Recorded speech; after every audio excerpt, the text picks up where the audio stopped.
How's it how's it going, everybody? Welcome to the channel. This is Big Day Dave, and this is the 10th live stream here on Hutan Pantai. Almost said Carpathian Countryside. I'm still struggling with that from time to time.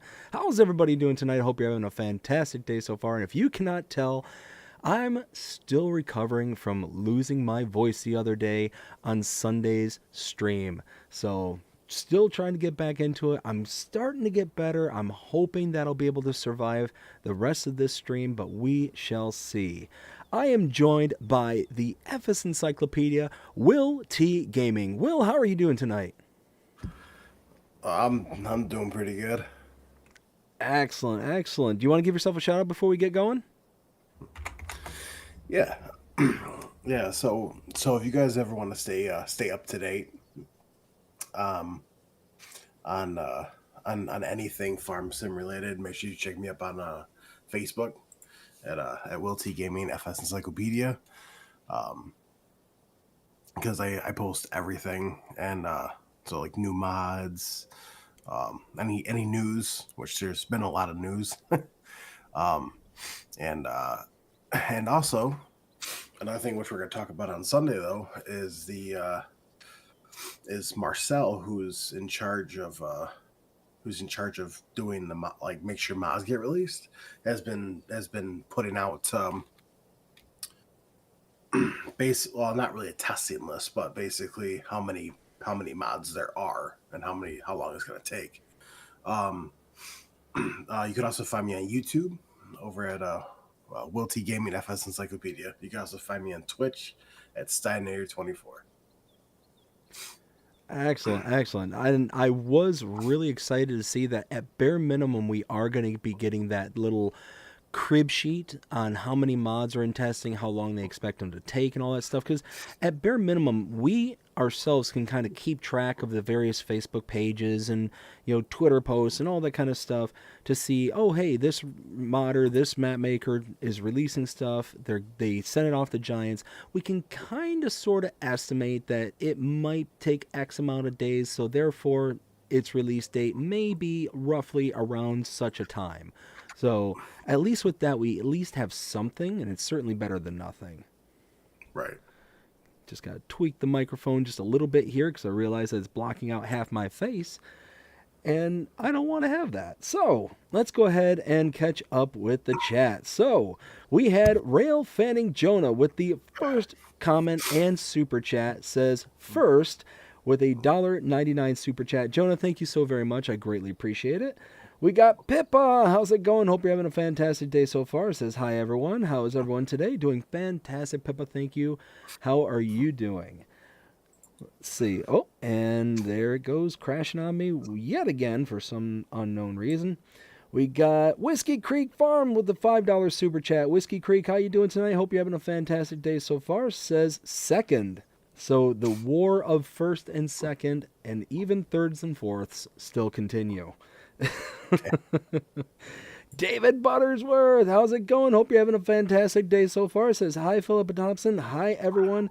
Hope you're all doing good and keeping safe. Doing fantastic, David. Hope you're having a fantastic day as well. Let's see. We got Pippa saying, hi, David. We got Ken. Ken, how's it going? Hope you're having a fantastic day. Says, what up, people? What up, Ken? We got Pippa saying hi to Ken. Jody! How's it going, Jody? Hope you're having a fantastic day so far. Says hi. Pippa says hi to Jody. We got Ken says Jody with the custom emojis for the channel. Thank you so very much, Ken. We got Jody saying Team BDD. Let's go with Team BDD. We got Jody saying hi to Ken. Pippa saying Team BDD. Let's go. Team BDDs, let's hear it. We got Jody saying, how is everybody doing today? Doing fantastic, Jody. Thank you. Other than still trying to recover from whatever this thing is going on inside my brain. It's not been a pretty sight. Not been pretty. Needless to say, I've not been sleeping well the past couple of days because the wife's given me a few extra elbow shots to the ribs. Fun stuff, fun stuff. Jody says, good day, buddy. Awesome, glad to hear it. Ken says, please hit the like, subscription, and share button. Thank you, Ken. I greatly appreciate it. Ken, again, with the custom emojis. Rail Fanning Jonah says hello. Hello, Jonah. How you doing? Hope you're having a fantastic day so far. Pippa says hi to Jonah. And now let's go ahead and get started. We got a lot of stuff to do here today. So, excuse me. So, Will, we were talking there about the custom mods list. Not the mods list. I'm sorry. The expected mods list and how many are going to be in testing, and how long they expect it to take. Now, right now it's sitting around, what was it, like 20 days or something like that? Like maybe I even can tell 30 you. days last I checked. Actually, if you give me a minute, I can tell you in 2 seconds. Oh, there you go. Yeah, because I got everything pulled up right here. Oh, booyah. See, that's why we call Let's you see. the FS. Wait a minute. Well, I was going to say that's why we call you the FS Encyclopedia, and I made a huge bumbling mistake. Yeah. What So what's up? wasn't it cedars that used to be able to plant sorghum? Was I mistaken about that? Yes. Yes. And now it's only planners. And now it's Well, plant. no, because okay, it's funny. I looked it up actually. If you want, I can send you the information on it. But sorghum is actually planted by planters, not by seeders, because of how they are in rows. So what you're saying is Giants messed up last iteration. Yep. Giants, what is wrong? How you know what? Rookie mistake, Giants. What were you thinking? Yeah, and I personally think it's hilarious because I was one of the people that actually called him out on that. Oh, why does that not surprise me? Yeah, it was me, DJ, and there was a couple of people that called him out and said, "Hey, this is how this is supposed to be, not this way." And Oh, that is actually hilarious. But that kind of throws a wrench in my plans because I accepted a seeding contract or sowing contract, and now I don't have a planter that will take it. So let's do this. Let's unload. We're gonna run these over. So what was the look up there, Will? What'd you get there? yeah, so when I just posted 12 hours ago today, um, yeah, so the number of mods waiting to be tested is 1,274, which is a Wow. lot of mods. Um, the currently estimated waiting times for newly submitted mods is 22 working days. Holy smokes. So yeah, if somebody It's were like to a half a submit month. if somebody were to submit a mod to testing today, it would take 22 business days. Whoa there, before it even got seen, let alone potentially pass and or fail the testing. Yeah, which is funny because I'm actually thankful that Marcel did this, but he also put for submitted mod updates 6 work days. Now that I like. I like the fact that they also list out because there was another one in there too. So there was one for updates, and then there was a third category, wasn't there? Yeah, so for failed and resubmitted mods, 3 work days. Yes, yes. So at the end of the day, they kind of tier the amount of effort, or the amount of time that it's going to take them to actually go through and do things. So the fact that we're going to be able to kind of rough estimate based on how well we keep track of the various modders that are out there, and obviously things are going to slip through and get missed and all that stuff. We're not. I mean, nobody's going to be able to keep up with everything that's out there. Yeah. Oh man, I'm going to have to upgrade, aren't I? So I'm just going through trying to figure out the best course of action. The cheapest planter I can get is this one here, the mod that I've downloaded, the Lizard SSM FFI for 45,000. I'm not going to buy it, but I can lease it. And it's 6.5 meters. This one is a little bit more expensive, but this is 4.5. So this is a bit wider. And oh, that's right, I got to get the little attacher thing too. Well, anyways, so the long story short is I'd have to use this in order to plant, but the problem is that it requires 220 horsepower to be able to chuck this thing around, and I have 210. This one has so I could do this one. I could spend a little bit more. It would take me a little longer.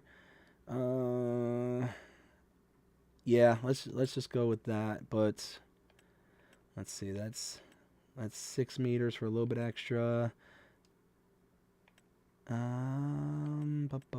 Yep, let's go with this. Let's just go with the K brand because. Turn on the. Oh no, I could go 6.7. No, we'll go with this. So, anyways, so yeah, let's go with that. We'll lease that.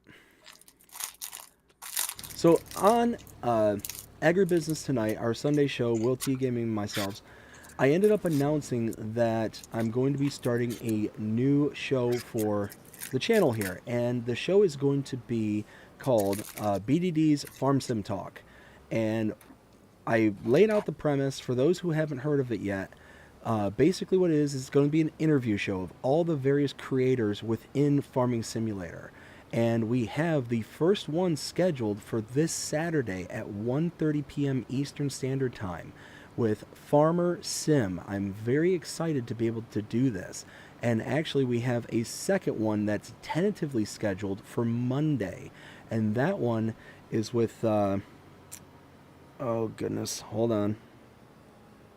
Why Not Gaming? Why Not Gaming? And that one's tentatively scheduled for Monday.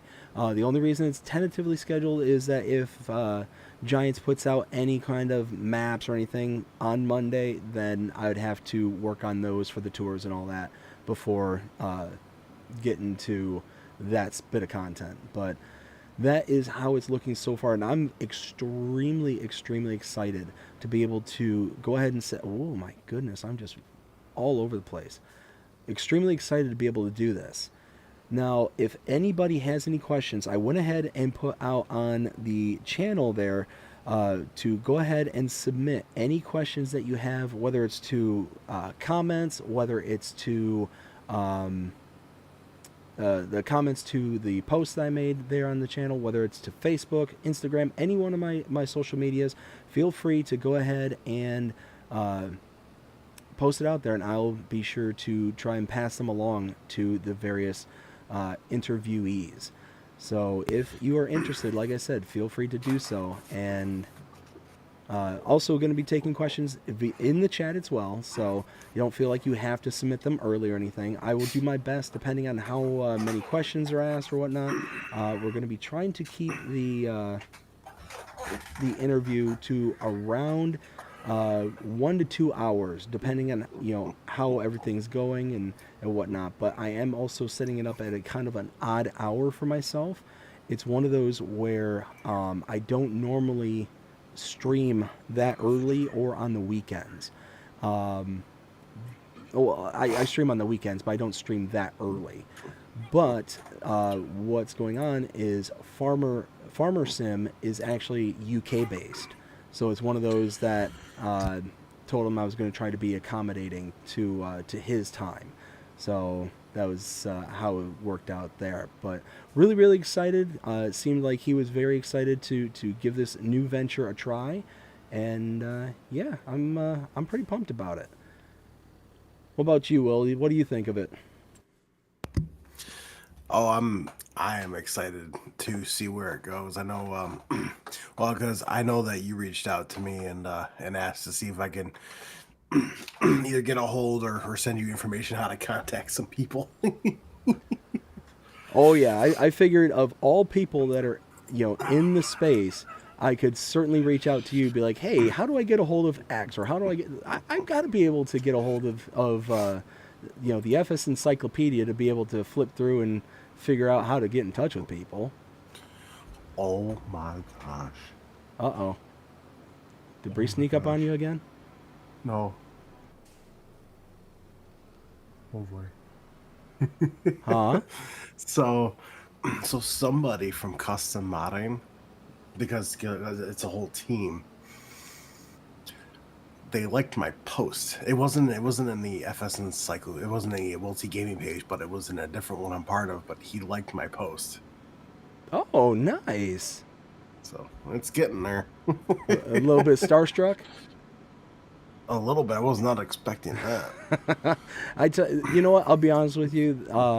I would certainly geek out like hardcore if like somebody that I was really that I really respected in the space was like, oh yeah, here you go, here's a like, or here's a shout out, like several. Oh hey oh dear oh there. Okay, get off the wall. There we go. Several months ago, Mr. Sealy P actually gave me a shout out for pointing something out to him. And I was on the moon. I was absolutely on the moon. It's like, you said my name. That's cool.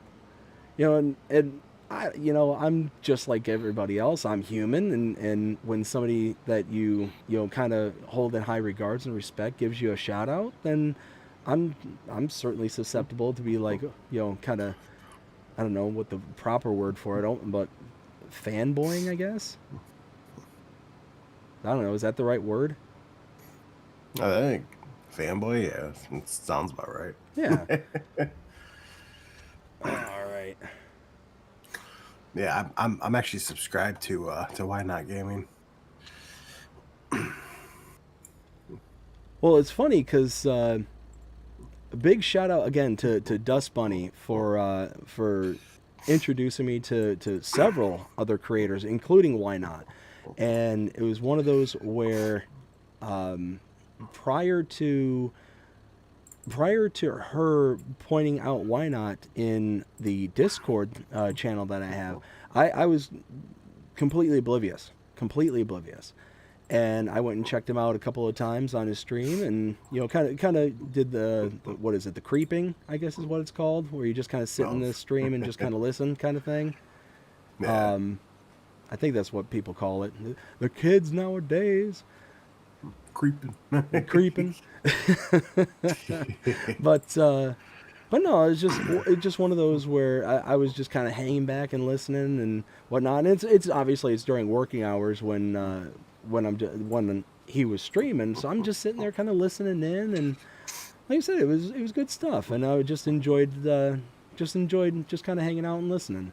But I'm looking forward to the interview with Why Not. I'm looking forward to the interview with Farmer Sim, and many others. I've got several people on board who are saying that, yeah, I would absolutely love to do this. Now, there's going to be some scheduling, not conflicts, but there's going to be some difficulty scheduling and stuff like that, especially because there's so many creators and modders and whatnot that are, all overseas.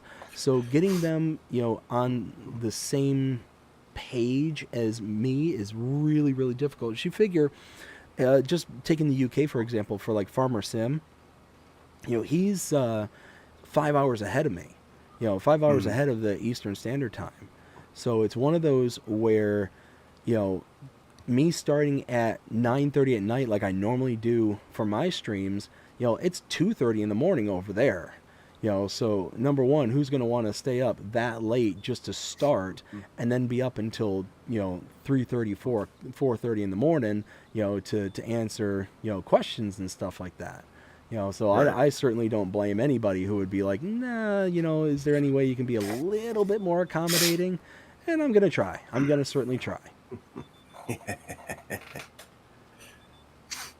But like I said, if there's anybody out there who has questions, like I was saying before, feel free to post them in the places I specified before. Also, if there's anybody that you'd want me to reach out to see if I can get them on the show and get them on the channel, also put that out there as well. Let me know if there's a favorite creator that you have or anything like that you'd be like, hey, you ought to try and see if so-and-so is available, kind of thing. Definitely. Whoa, what is this worker, or not worker, but line doing? There we go. But no, just let me know people that you'd be interested in me chatting with and me doing, like I said, a actual interview with.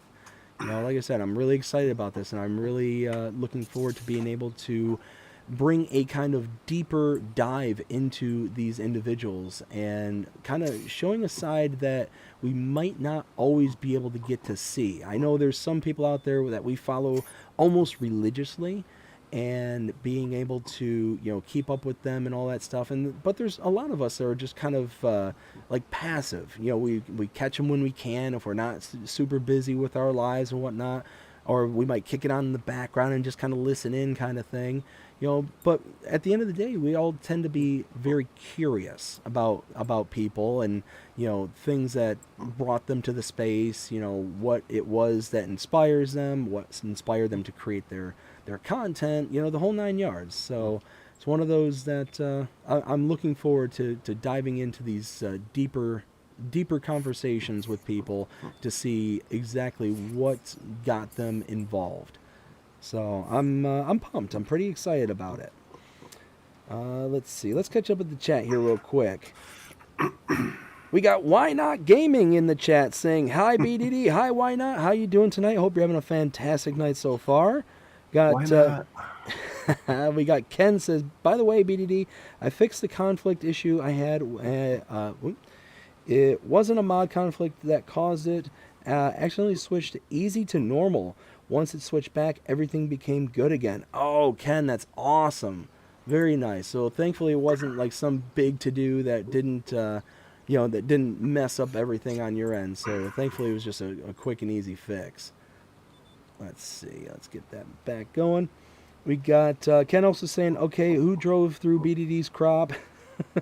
Was it Jonah? LOL. It was certainly possible to be Jonah. I mean, somehow, some way, one of these days, I'm expecting for Jonah to take a tractor and somehow get it right in the middle of a field. Not driving through, like not having the tire tracks in there. That's right. No. I'm talking about it's just there, somehow in the middle. And then the only way to get back to the tractor or get it out of that situation, one is either to reset it or, and that's the less likely of the two scenarios, because let's face it, I won't think of resetting it at that point in time. You know what I'm talking about. There's so many times where like the obvious answer is like, oh, well, do X or do Y. And you take the most convoluted and roundabout way of fixing the issue. You know what I mean? Mm-hmm. Oh, like I can't be the only one who does that. But yeah, the more likely scenario is I would see the tractor in the middle of the yard or in the middle of the field where Jonah placed it down for some reason, and and I would just drive it out, and I would just have two sets of tracks just leading out of the field, and just have to sit there and be taunted by those two tracks the entire time that I was on that particular season. I can see it right now. That I'm not gonna lie. That honestly seems like something I would do. Like I said, I cannot be the only one. Like I've done so many silly things when it comes to just not just gaming in general, but just in life. I've done so many things where it's like, oh well, I'm gonna take this thing and I'm gonna cross this wire and I'm gonna hook it up to here and I'm gonna dot my T and cross my I and doing all this like random stuff that has nothing to do with anything. But I get to the final solution, but I took about 1 million extra steps that didn't necessarily have to be taken. And then all of a sudden I get to the end, I'm looking over whatever it is I was working on, and then all of a sudden it's like somebody comes along and it's like, yeah, well, why didn't you just do this? Well, great. Where were you like 3 hours ago? Right? I cannot tell you the number of times that happens to me, like all the time. And of course, it's always the I don't want to say smug, but it's that like one comment that somebody will just come by and it's like, well, why didn't you just do it this way? And it's like, and you get that instant like deflation of just, why didn't I do it that way? You know what I'm talking about. Like I refuse to believe that I'm the only one that is experiencing this level of silliness in their life. I well, I don't want to believe it. I don't want to believe I'm the only one. So, let's see. Why not gaming says Miss Dust Bunny. She's an awesome person, good friend of mine. She really is. She's a great person, and yeah, very thankful to have her as part of the community, as a friend. She has really helped out here over the past several days, and just in general. So one of those I'm definitely looking, definitely thankful that she's around. Jody says, reach out to Black Sheep Modding. I would absolutely love to reach out to Black Sheep Modding. Not only specifically for the mods that they make, which they make very good mods, but the maps. Oh my goodness, the maps. The amount of questions that I would have regarding some of their maps is just, oh, I would love it. I would be a kid in the candy store. Just so happy being able to just chat with them and bend their ear about about several of their maps. One in particular is the oh goodness, it had the pigeons in it. Why can't I think of the name? The Valley of the Old Farm. There we go. Yeah, I would love to to ask them questions about the Valley of the Old Farm and several of their other maps that they got going on there. I think they're definitely up there in the kind of upper echelons of creators. So that would be definitely one on my list. Well, I mean, if you want, I can get a hold of them for you. If you want to, man, absolutely. I definitely want to reach out to as many people as I possibly can and whatnot. It's one of those where so far I've reached out to about half a dozen people. And a whole range of different sizes of creators, and some of them from a few hundred to several thousand to tens of thousands of subscribers. So it's one of those that so far I've gotten pretty overwhelmingly positive. Not committals, but very overwhelmingly positive responses. Like, oh man, that sounds great, and like the worst thing that I've heard up until this point is, I'm really busy right now, but when things settle down, love to do it, kind of thing. So it's one of those that, what, I absolutely respect that as a response, and it's one of those that I get it. We're all, people, we're all doing things. We all have busy lives, and on top of that, right now is probably the busiest time for modders and map makers and whatnot, because they're just trying to pump out as much stuff as they possibly can. So it's one of those that, if there's modders out there who want to participate, who want to be a part of, the talk, absolutely want to have you out there, but understand that it's going to be probably difficult over the next probably several months, I can imagine, because everybody's trying to get out as much stuff as they can right now. Oh yeah, 100%. Let's see. Pippa says I will come on later. All right, Pippa. We'll see you later when you get in. We got Ralph Fanning Jonah donated $1.99 through Super Chat. Wilt, don't sing a song.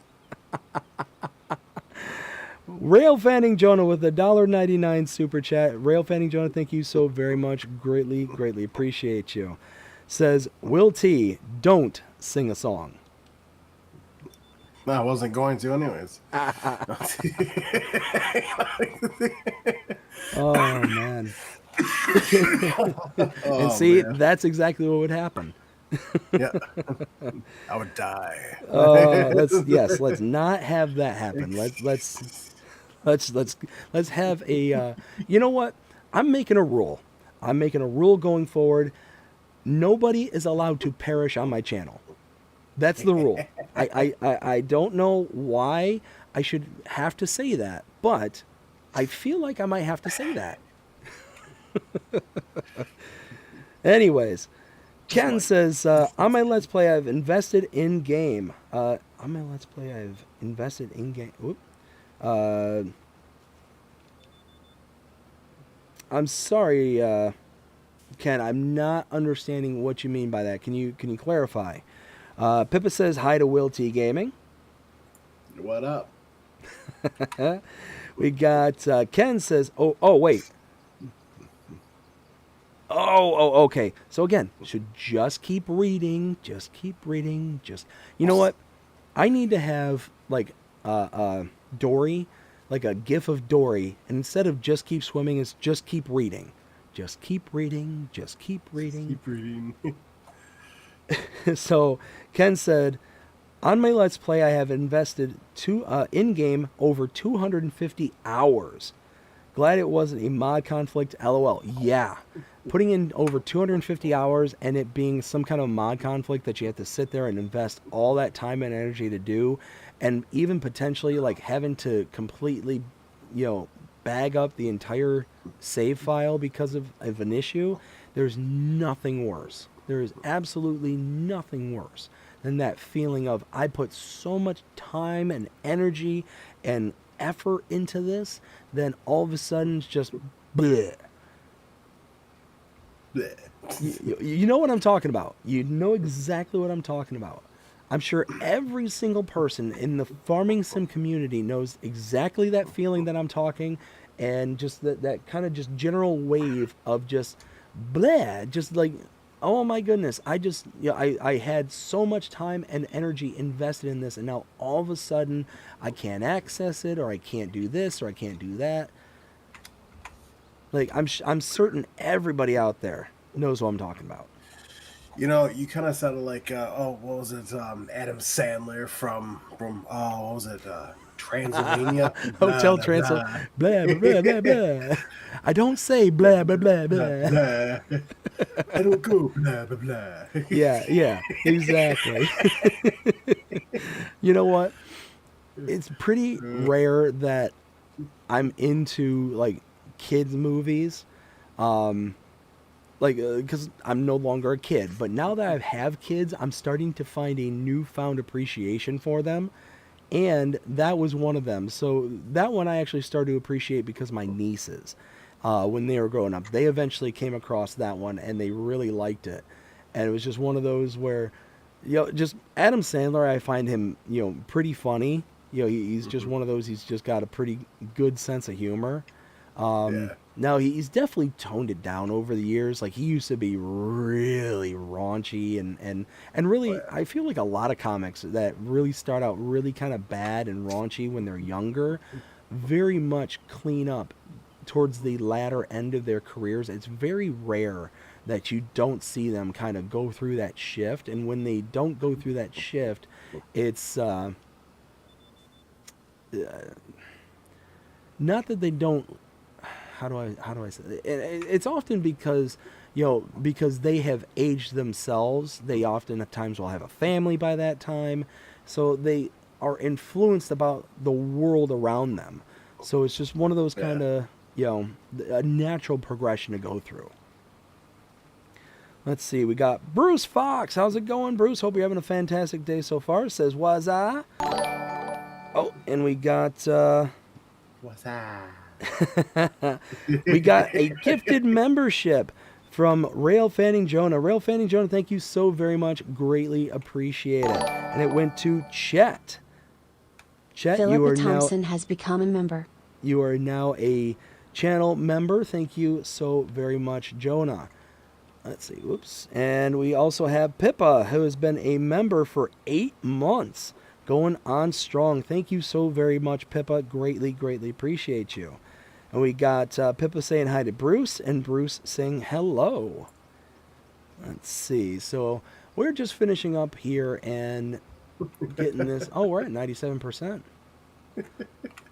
But no, I mean, you think of like all the comics from, I mean, back in my day. Oh man, is there ever a way not to make yourself feel old when you say that statement? But I mean, I grew up watching like I said, Adam Sandler, Chris Rock, Eddie Murphy, and like all three of them. You know, as they grew up, and they kind of had the quote unquote Disney effect. You know, especially like Eddie Murphy. You know, when Eddie Murphy was doing stand up back in like the 80s and 90s, wow, was he raunchy. Like really, really like adult content kind of stuff. And now he's doing like daddy daycare and I mean, I know that's old, but I mean, he did movies like Daddy Daycare. He did movies like Haunted Shrek. Mansion, Shrek, like all these kind of made for kids stuff, and it tends to be a pretty natural progression, because again, like I said, you get older and you like most shock comics who are just out there saying like the raunchy like kind of content kind of stuff tend to be younger people. It's very rare that you see a really kind of older, more experienced person being a shock comic who are just kind of really going out of their way to kind of say. I'm not saying this is universal or anything like that. I'm certainly just saying that as a kind of generality. Let's see. I'm gonna get around the corner. Yo. Uh-oh. Yo, why not? I appreciate that. I'm not streaming it at all, but he just subscribed to me. I just heard go bring, bring, bring, bring, and I just looked over. Oh, very nice. Congratulations. Yeah, like I was saying earlier, go give Will T Gaming some love there on his YouTube channel. Go check out his Facebook page if you want to keep up to date on a whole bunch of Farming Simulator news. Yeah, that's the source right there. Will T Gaming, the FS Encyclopedia. There's a reason why I refer to him as that, and it's more than just because of his YouTube handle. It's legitimate that he is keeping us up to date on all the stuff that we need to know going forward in a very concise and a single location. If you don't have the time to be able to kind of go out and about and check all these different sources, keep up with all these different modders, all these map makers, all these creators and whatnot, then go check out Will T's Facebook page, because that'll keep you pretty up to date. Yeah. Let's see. So let's get up the. Oh my gosh, I'm like laughing so hard. I'm just coughing over here. Wait a minute. Oh, this is what you were commenting. Oh, where did this go? Jonah? Causing problems. Like, I didn't do this. I didn't do this at all. Jonah, what did you do? I didn't even notice this. Like when Ken was pointing this out earlier, I had no clue. What happened? How did that happen? There's just literally a trail right through the field there. Yeah, I'm doing a farm build right now.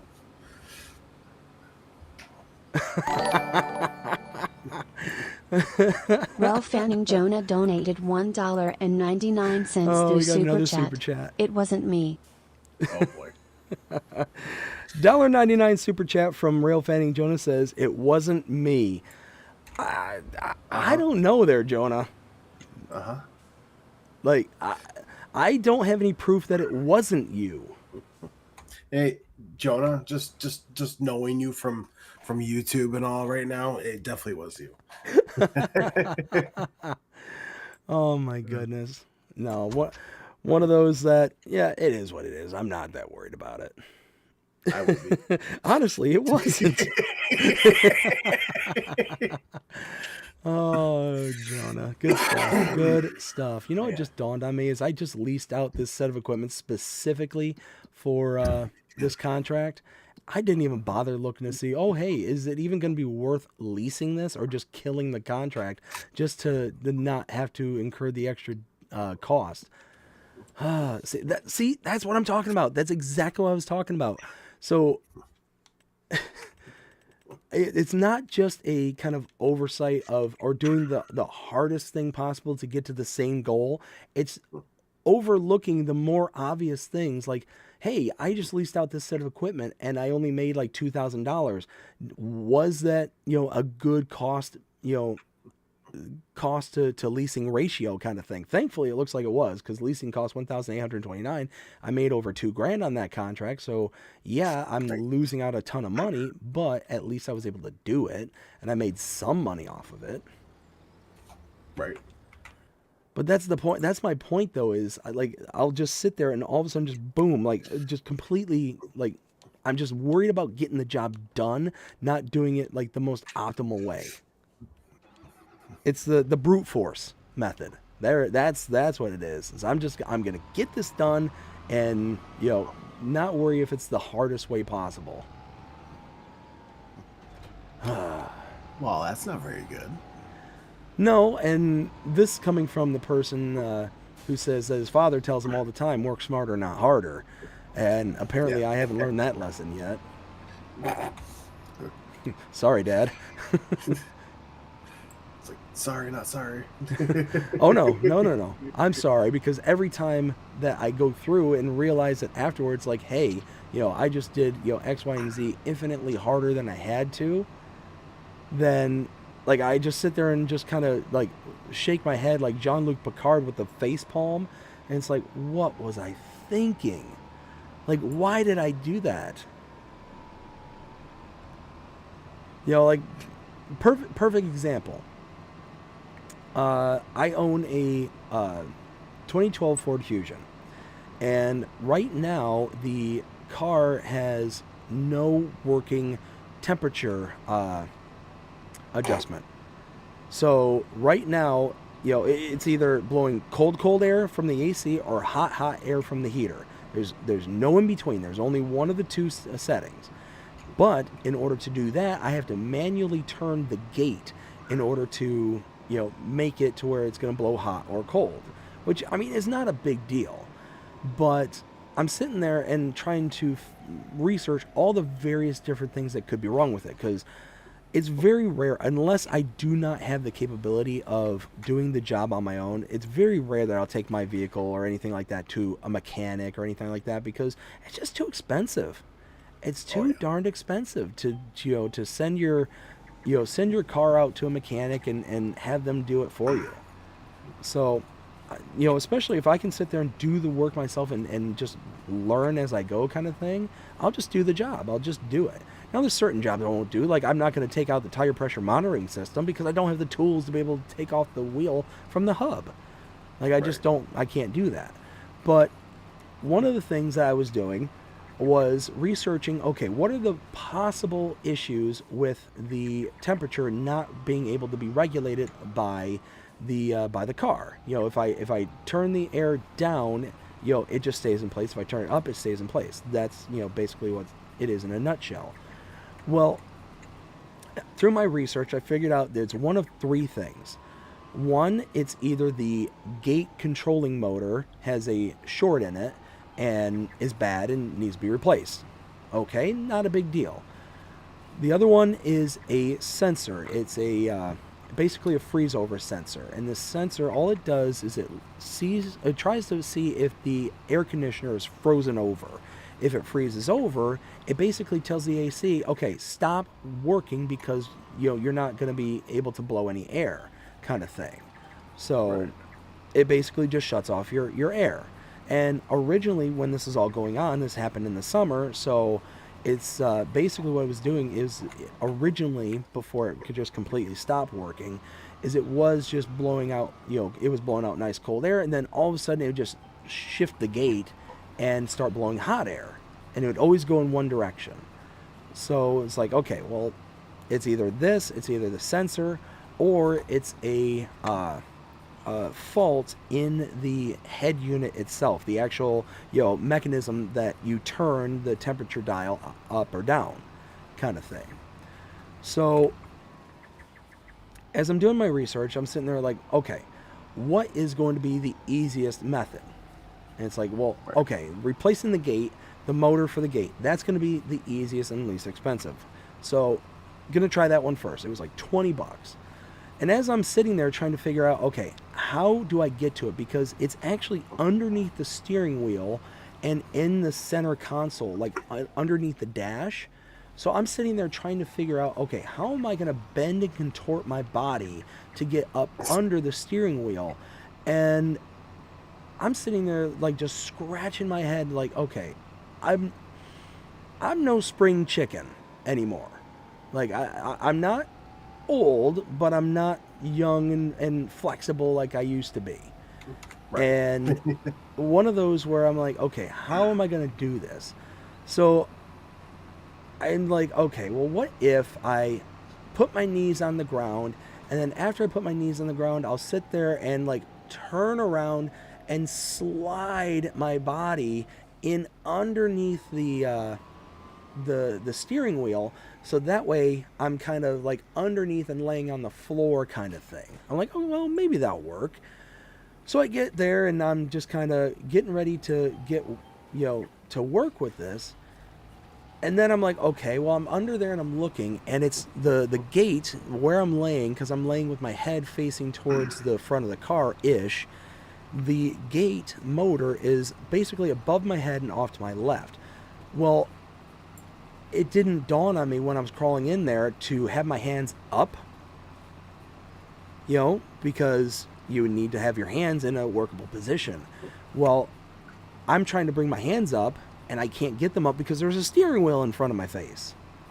So I'm like, oh, man. So I'm like, all right, so I got to crawl back out, which it was a complete feat all on its own. Me trying to get out from underneath the steering wheel was like probably watching a newborn giraffe just getting like, birthed kind of thing. I just plop right out of the car onto my butt. It's just not the prettiest thing. And I like roll over because I'm working on concrete. So as I fall my butt on concrete. It's like, oh, that's not smart. That tickled quite a bit. So I'm sitting there like, okay, so how am I going to do this? Because I basically had to use the steering wheel in order to kind of push myself up in there kind of thing.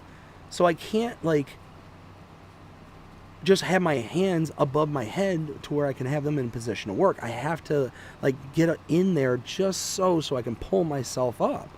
So I'm like, well, what do I do? So I'm like, okay, well, what if I put my one arm on my chest and then use it to grab the bottom of the steering wheel and pull from there, and have my other arm kind of, halfway above my head so I can, have my arms accessible.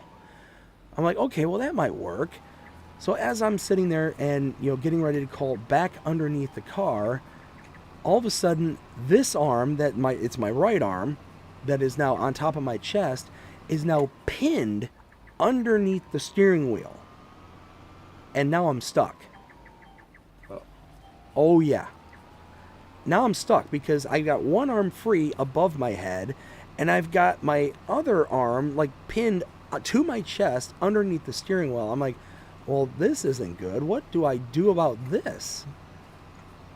So I'm like, okay, well, what if I like take my feet and like start like scratching at the ground to try and pull myself out, and maybe I can just kind of slink my way down. And it's like, all right, well, I start doing that, and I'm like wiggling and whatnot, and at the whole time I'm like, oh man, this really is uncomfortable because I got the lip of the door like jammed into my back kind of thing. So I'm like, oh man, this is really kind of getting painful, and I don't know what the heck I'm doing and all this stuff. And like, it's not that I don't know what I'm doing, it's like I don't know how I'm going to get out of this situation. I basically got myself stuck into this car, into a position I can't get out of. Well, eventually I'm like, okay, well, I grab the door like with the top of my foot, like the top portion of my foot, and I use that to kind of get enough leverage to kind of pull myself out and get my hand free in order to get back on top of the steering with my right hand and pull myself out. I'm like, okay. I've got to think of something here. And I'm just standing outside at this point. My wife comes out and she's like, "Hey, how's it going? Are you how's the progress going on the car?" And I'm like, "Oh, it's not really going too good. I have to sit there and like contort my body into a pretzel in order to get under there. And I just spent the past 20 minutes trying to get unstuck from underneath the car." And she's like, what do you mean? And I explained everything to her. And she's like, "Well, why don't you adjust the steering wheel?" I'm like, "What?" She's like, "Doesn't your steering wheel adjust up and down, in and out?" And I'm like, Jean-Luc Picard it, and just put my head in my hand, or my head in my hands. And I'm like, oh, why? Why am I like this? And sure enough, I pull the lever that adjusts the steering wheel. I push the steering wheel up and I push it out towards the driver's seat. So it's so far away and so far up that now I can just kind of slink my head in there and fall down, and I'm just laying on the floor. I've got the seat all the way pushed back, so I'm literally just like swimming in this car now. It's like, man, this was so much easier. Where were you 30 minutes ago when I was sitting here struggling? Somewhere. Yeah, anywhere but helping. And I would not put it past her. I would not put this past her whatsoever if she were to had been watching me if I was because I was out in the garage, and in the garage I've got a camera in the garage itself, and I've got another camera overlooking the eaves of the garage. I wouldn't be surprised if she popped on there and just saw me out there just struggling, probably cursing up a storm by this time, and just sitting there like, what is this man doing? I'm sure she's sitting there just questioning every decision she's made up to this point. She's like, and I married him, why?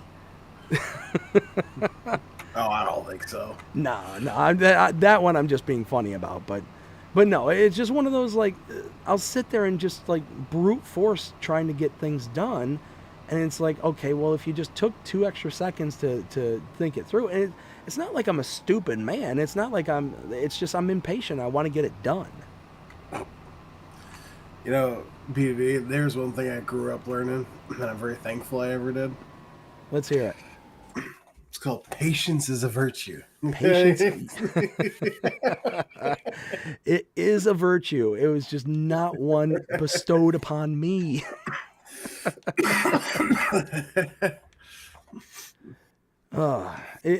Here's the thing is, when I was younger, I used to have all the patience in the world. I used to have the patience of a saint. Pretty much nothing would shake me. But as I've been getting older, man, I tell you what, it's one of those where just I've gotten so impatient with things. And I personally, I don't like it. I don't like that I've gotten so impatient. I've got to get better about it. But it's just one of those, I don't have time in my life anymore to do to sit there and to sit there and waste it to do things. But inevitably what ends up happening is that I end up spending more time on whatever project I'm working on because I'm trying to brute force it instead of just taking the couple extra minutes to think it through and try and figure out what all's going on. It's one of those I end up just wasting extra time anyways. Right. So I'm going to get to the next field. I'm going to set a worker up, and then I'm going to catch up. Whoa, what happened there? I have no idea what just happened. Just must have caught the rock, and it just pulled the tractor off to the side or something. Weird. But yeah, I'm going to get over there. I'm going to start the worker on field 5, and then I'm going to catch up with the chat real quick. Something just happened. Uh-oh, what'd you do? No, I was talking about you. Oh, yeah. No, yeah. Things happened. Things are happening. And go. Yeah, no, I'm at the moment. At the moment, I'm actually doing a farm build right now. Yeah, so which map are you on doing your farm build? Riverbend. Oh, nice. I don't know why. I'm just not a big fan of Hutan Pantai. I don't know. I tried it. Just wasn't a massive fan. It's one of those where I personally appreciate it because it's a beautiful, beautiful map. Like you look around and it's got all these cool little features about it that are really, really nice. But it's also one of those where because of how everything's kind of laid out, it's very difficult to get from one portion of the map to the other. And I noticed Riverbend Springs is very similar to that, to where because of the river itself, you either have to go the long way around in order to get from like the northern part of the map to the southern part of the map, or you can take the ferries, which takes its own time in its own right. Again, patience kind of thing. Yeah. But this map is kind of like the next level of that because there's not really quote unquote options per se. Like probably the best way I can explain it is like when you're going to the sawmill on this map. The sawmill is located here, right up here. Now, if you're down to like at your farm and you're having to go to the sawmill, I mean, you've got, this kind of route over here, and you can either go out towards the east and up, like up and around over to here. You can go pretty much straight north, cutting through the mountains here, and then back around to here. But there's no real good, quote unquote, good way to get to the sawmill that's really direct. I mean, even if you're like down in the city, you still don't really have a good direct route. You have to like make all these different kind of turns and ins and outs and whatnot, and it's all like it's obviously designed like that, and it's nice. It makes the map feel bigger, like it's got more going on it than what's really there. But at the same time, it's one of those that because there's rocks, because there's creeks, because there's all these different obstructions, there's no just direct route, and there's certain times where you just want to be able to get there and get whatever it is you're doing done, kind of thing. But right, let's see. Jason Callahan, how's it going, Jason? Hope you're having a fantastic day so far. Says Eddie was, but Andrew Dice Clay. So Andrew Dice Clay, I've seen some of their stand up, but I haven't like really like followed them over the years. So not really one I can speak to, but I'll take your word for it. Why Not Gaming says you're welcome, Will T. Nice. And then Jonah says with the $1.99 super chat says it wasn't me. Jonah also says honestly it wasn't. It was. I'll believe you, Jonah. I'll believe you. Let's see. Jonah says I crossed my heart. It wasn't me. I believe you, Jonah. It's okay. It's okay. Fury Machine Gaming. How's it going, Fury? Hope you're having a fantastic day so far. Says, stopped in quick to show some love and throw a like. Super busy tonight. Hope the stream is going well. It's going fantastic, Fury. Thank you so much for stopping by and throwing in a like. Greatly, greatly appreciate it. If you haven't already, hit that like button. Hit subscribe if you're not subscribed. And I can hear it. Can you hear it? My voice is starting to go again. Don't like it. I don't like it. I was starting to get on the upswing. Maybe I pushed it. Maybe I was like, no, I can stream tonight. I'm feeling better. Like the voice is coming back. I can go outside and call for the dogs and whatnot, and my voice doesn't sound like Mickey Mouse all of a sudden. Like one of those like I'm okay. But no, here we go again. We got Why Not saying hi to Fury. We got Fury saying, heyo, why not? We got Ken says, must have been Kloss then. BDD, lock up your tractor before leaving, LOL. That Kloss. A little troublemaker.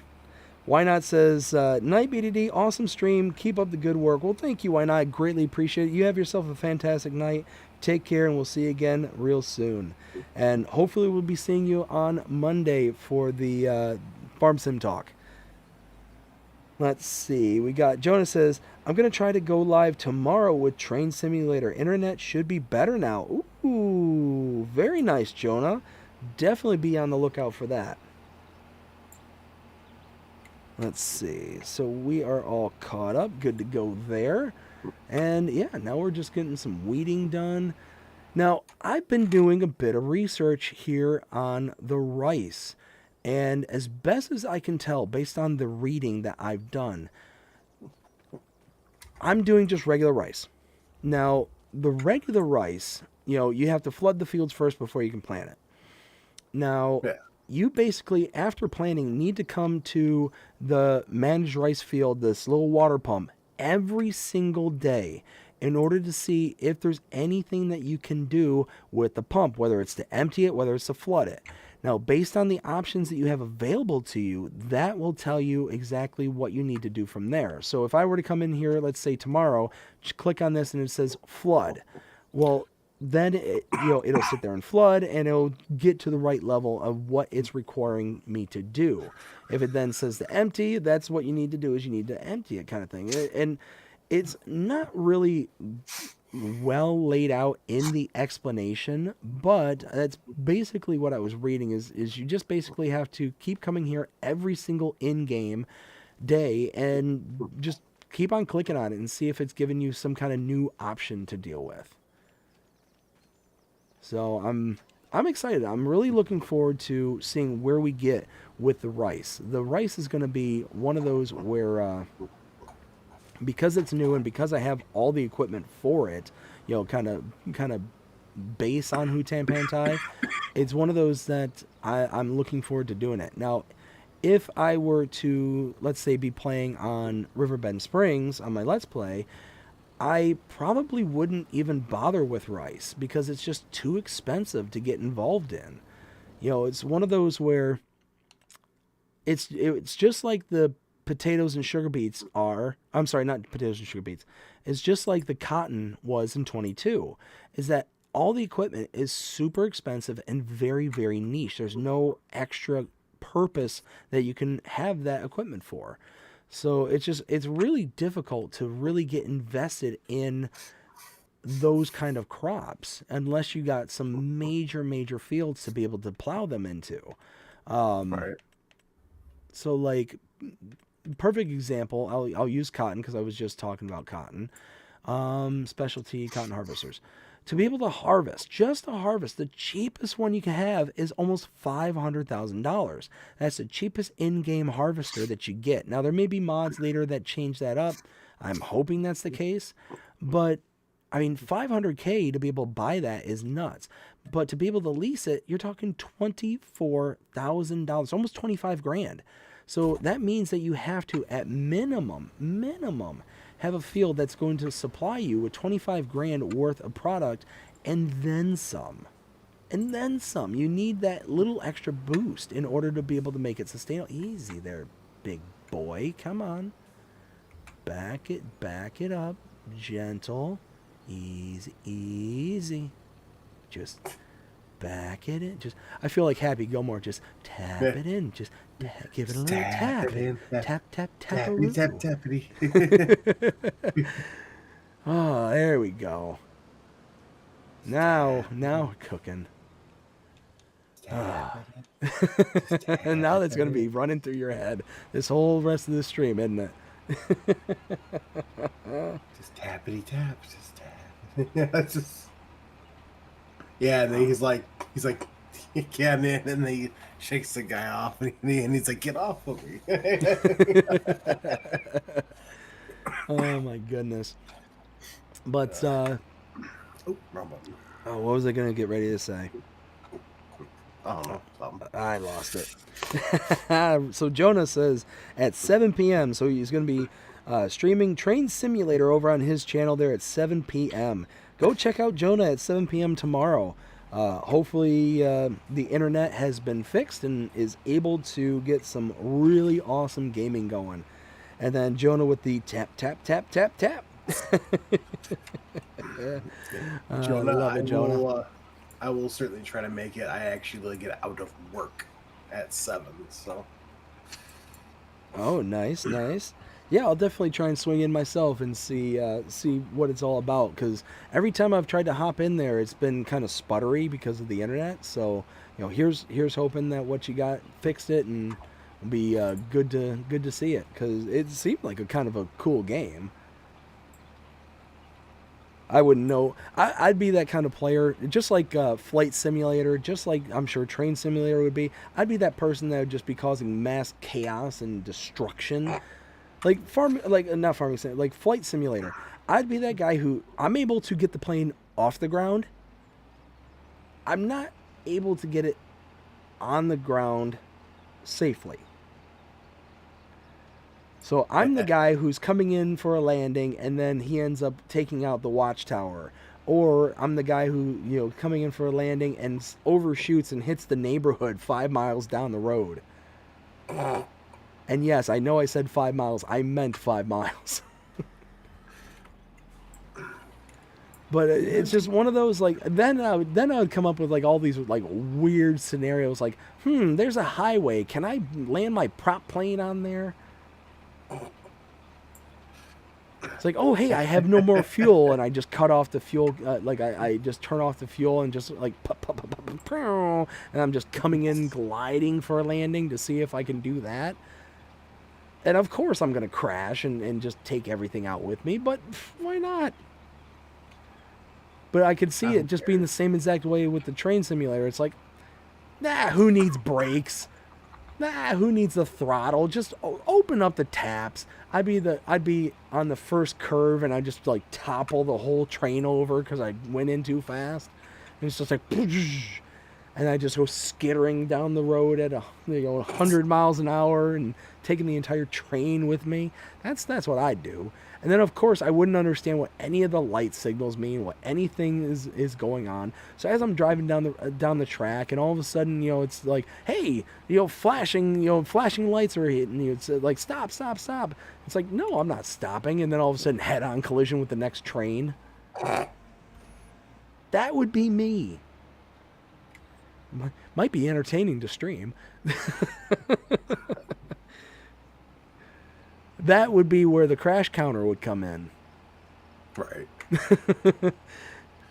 Hey BDD, I think that your crash counter is broken there. It says 9,922. No, that's accurate. No, that's accurate.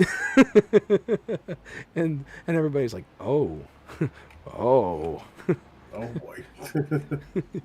Like, yeah, you're just you're just coming into the stream. Oh, you've missed the chaos. You need to help this man. Save this man. Oh my goodness. So Will, you got any projects going on at the moment there for your channel? Not really much at the moment, unfortunately. I know. No, I'm hoping to stream at some point, probably on Saturday. Oh, nice. Yeah, it's probably not going to be until like 8 o'clock until I stream, though. Okay. So, yeah, because I got Saturday and Sunday off, which is super nice. But score. Yeah, right. Other than that, I mean, nothing really too much. I'm just sitting here building a farm, just seeing what I can do with this game. I tell you what, man, I fully expect when we get some of the decoration packs and all that stuff to see the rock walls. The rock walls coming back. I fully expect to see like all the little bells and whistles that we had grown accustomed to over there on Alma, on your 25 build. So once we get there, that's what I expect to see. High expectations, I see. I mean, I don't think it's that high. Do you think it's that high? I don't think it's high. I'm just messing with you. Oh, excuse me. But now, also to go back, I just learned a thing. So for the Farm Sim Talk series I'm going to be doing, I learned a thing. I figured out how to be able to capture other creators' webcams. So that I'll be able to not only display my cam, so you'll see me in the upper corner like normal, but you'll also see, the other person in the other corner. Now, with that kind and you know what, this might be a good question to pose to everyone here. What kind of thing would you like to see? Would you like to see just a kind of split screen kind of interview kind of thing, or like where I'm on one half of the screen, the person that's being interviewed is on the other half of the screen, almost like, I don't know, kind of podcast style? Or would you like to see maybe the game going in the background, and me being in one corner of the screen and the other person being in the other corner of the screen, and just the game kind of chugging away? I don't know. What do y'all think? Go ahead and leave it in the comments. Tell me what you think, because I'm split as to how I'm going to proceed at this point, and I just haven't decided yet. Haven't decided. Do you want to know my opinion? That's what I'm asking. Yeah, everybody, let's hear it. Well, I think for like your talk show thing, it should just show you guys. Okay. So it's just like you and whoever else. I mean, not everyone's gonna have a webcam though. Like for example, like if you bring me on there, I'm not gonna have a webcam. How dare you?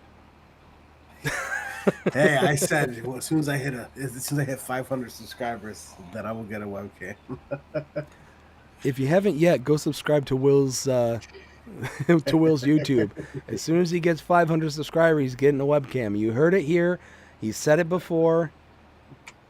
Get him to 500. Let's do this. That's Will T Gaming here on YouTube. Okay. Everyone's like, no way. No. Wait a minute. I'm losing subscribers? Oh, see, that would be my luck. It's like, come on, y'all, hit the subscribe button. It's like, boop, boop, boop, boop, boop, boop. Aw. So, you're hitting it the opposite way. It's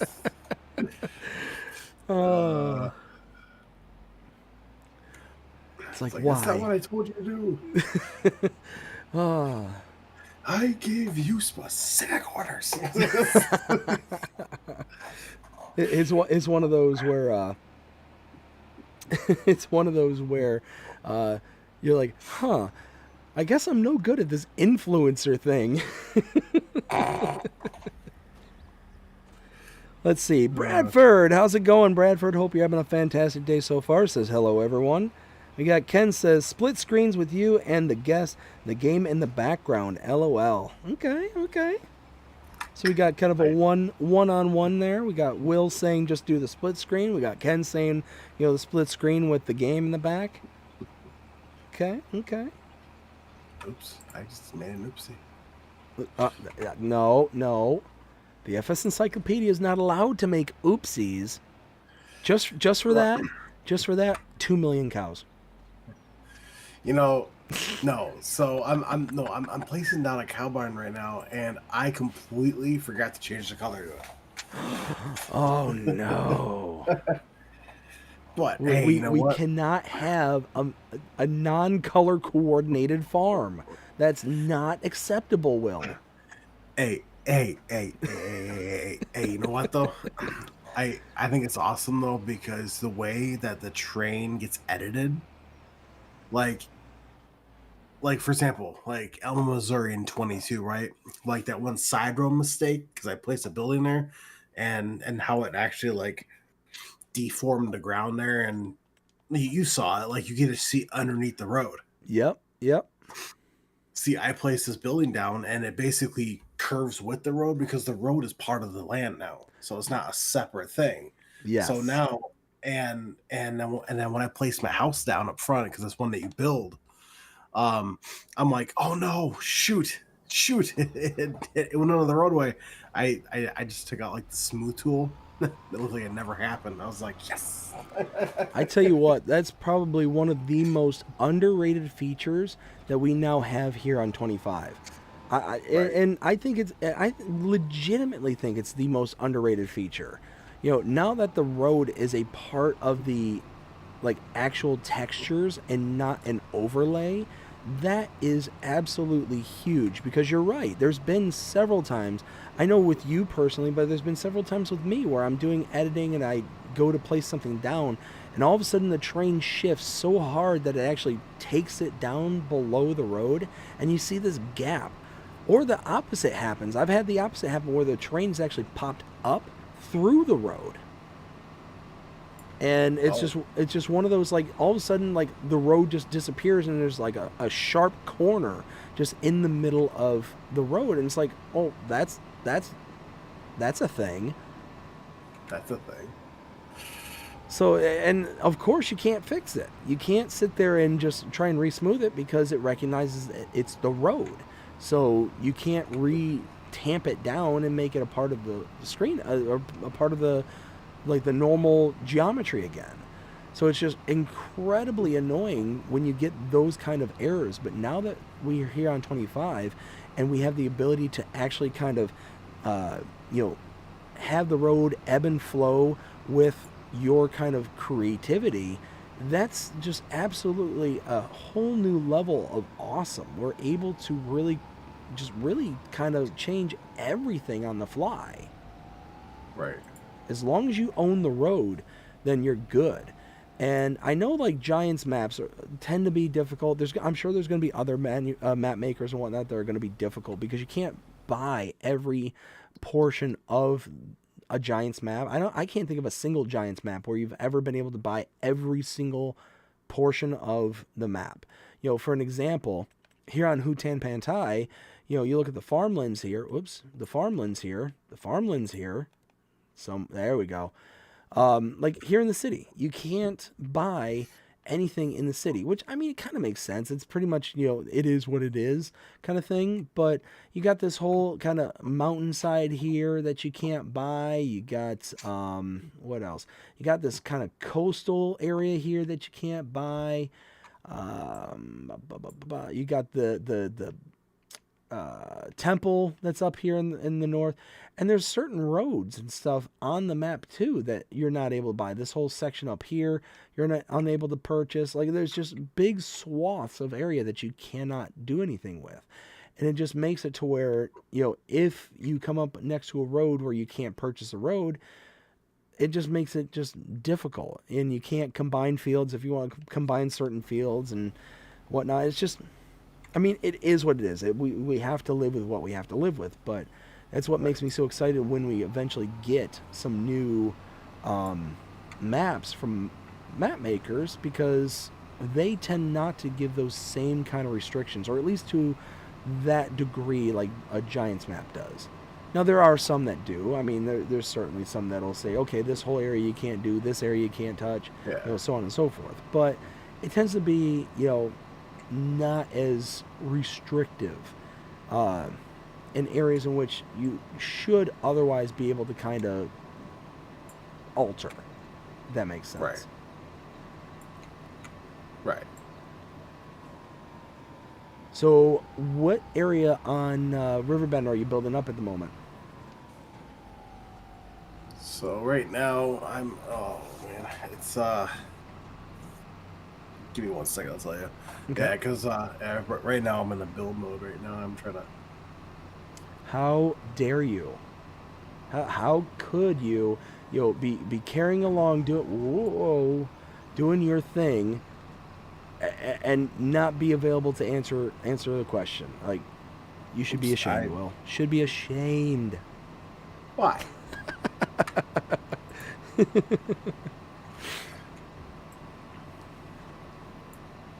Why? Just why? Well, that's what I'm asking. I hope I'm hoping this will be okay. It looks like it. Okay. Let's see. Oh, hey, there's a sign. Here's your sign. You know, I told my boss, or my boss's like assistant manager, I was like, listen, so what I'm gonna do is I'm gonna make a whole bunch of signs, and every time I hear a dumb question come out of somebody, I'm gonna hand them a sign. Uh-oh. So no, be perfect. Because then when you travel around the world, you go down anywhere, you're like, you have a question. Excuse me, sir. Excuse me, sir. And so they turn around. Oh no, sorry, I can't talk to you. You have a sign. Because they don't know who's intelligent and who's not. You know? Mm-hmm. And Mm-hmm. she just started to laugh, and she goes, yeah, yeah. I told that to Bree. She started laughing. Oh, it's a good one. That is a good She, one. she's like, you're mean. I'm like, I am not mean. I'm not mean, not even in the slightest. Nope. Nope. It's called how the world is now. That's pretty accurate. There we go. Let's get relined up there. Ha ha ha ha. There we go. Now we're talking. Oh. Uh-oh. Uh-oh. Did you break something else? No, I'm just thinking out loud. Ah. I'm Let's just see. thinking out loud. Yeah.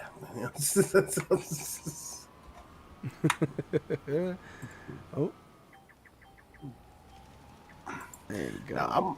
Now I'm gonna give this one a chance, just because I hear it is a really good mod, so I'm going to give it a chance. What's that? It's by your least favorite modders. Uh-oh.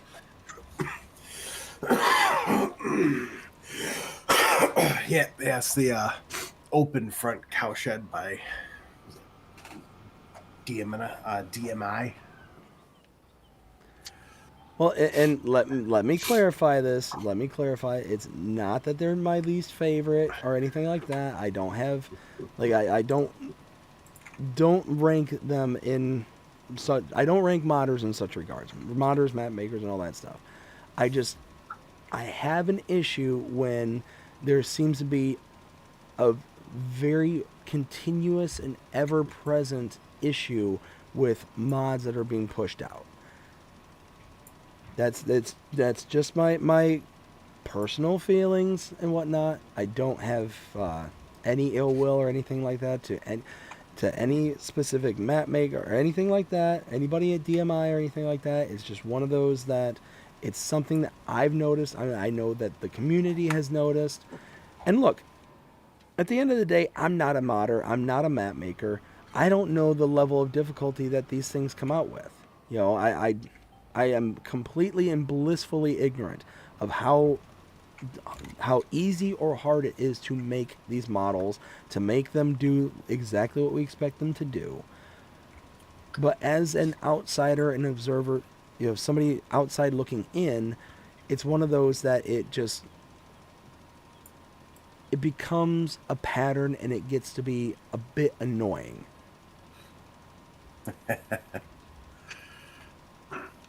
Ba-ding. Let's see. So we got Dust Bunny. How's it going? Hope you're having a fantastic day so far. Says, thank you, Mr. Why Not. We got Bradford saying, I'm doing well. Been dealing with a few inches of lake effect. Oof. Oof. Yeah. I've been seeing some pictures floating around Discord and whatnot. And yeah, there's been a few of those, you know, like carfuls of like several inches of snow on top of the car and like all that stuff. And it's like, man, that makes me really thankful not to be living in the north anymore. Oh yeah, I'm right now trying to convince Bree to move somewhere warm. Because no, it's not because I hate New York. I love New York because because I have a disability, so I get special help in New York. But next week I'm gonna go get a test done, and I know that her and I have both been praying constantly that it's not what we think it is, because if it is what we think it is, then I'm in trouble. So, Uh-oh. well, no, because just this well, I shouldn't say this year, but like the end of last year, it was like 2 weeks before the year ended.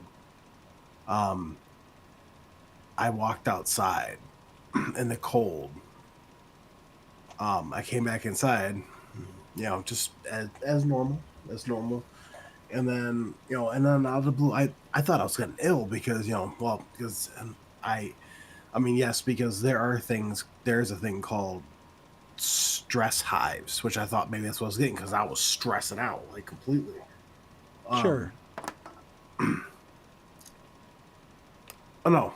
So stress hives only form on your chest and your neck and your face. They don't form anywhere else. Okay. So I did a little test, and when I was pumping fuel for Bree, I got back in the car. Right? I was Okay. wearing no gloves, no no nothing, and my and the pants I was wearing were still kind of thin, so they're not like the warmest thing. Out of the blue, I start itching like crazy, and all of a sudden, I break out in hives. Oh wow. So every time I go out into the cold, I now have to pay attention. So when I walk back inside, where it's warm, or even out of the cold, it doesn't matter if it's warm or not. If I break out in hives, Bree and I are 100% positive that I'm allergic to the cold. Wow. So, which is very unheard of. I scheduled an appointment for next week. It was Wednesday. Yeah, next week Wednesday that I have to go and get. We'll go to the doctors, and then they're probably gonna send me to go see a someone who does tests for allergies. Okay. So, dude, I'm allergic to everything. I'm not even kidding you. Like, the only thing I'm not allergic to is food. Oh, that's good at least. So, all right, you ready? So, I'm allergic to fresh cut grass. I'm allergic to hay. I'm allergic to straw. I'm allergic to dust. I'm allergic to dust mites. I'm allergic to pollen. I'm allergic to cotton, like the cottonwoods that blows off trees. I'm also allergic um, to cats. I'm somewhat allergic to dogs. Um, I'm allergic to weed. And now this. Holy cow, man. It sounds like we So, got to get you like a bubble.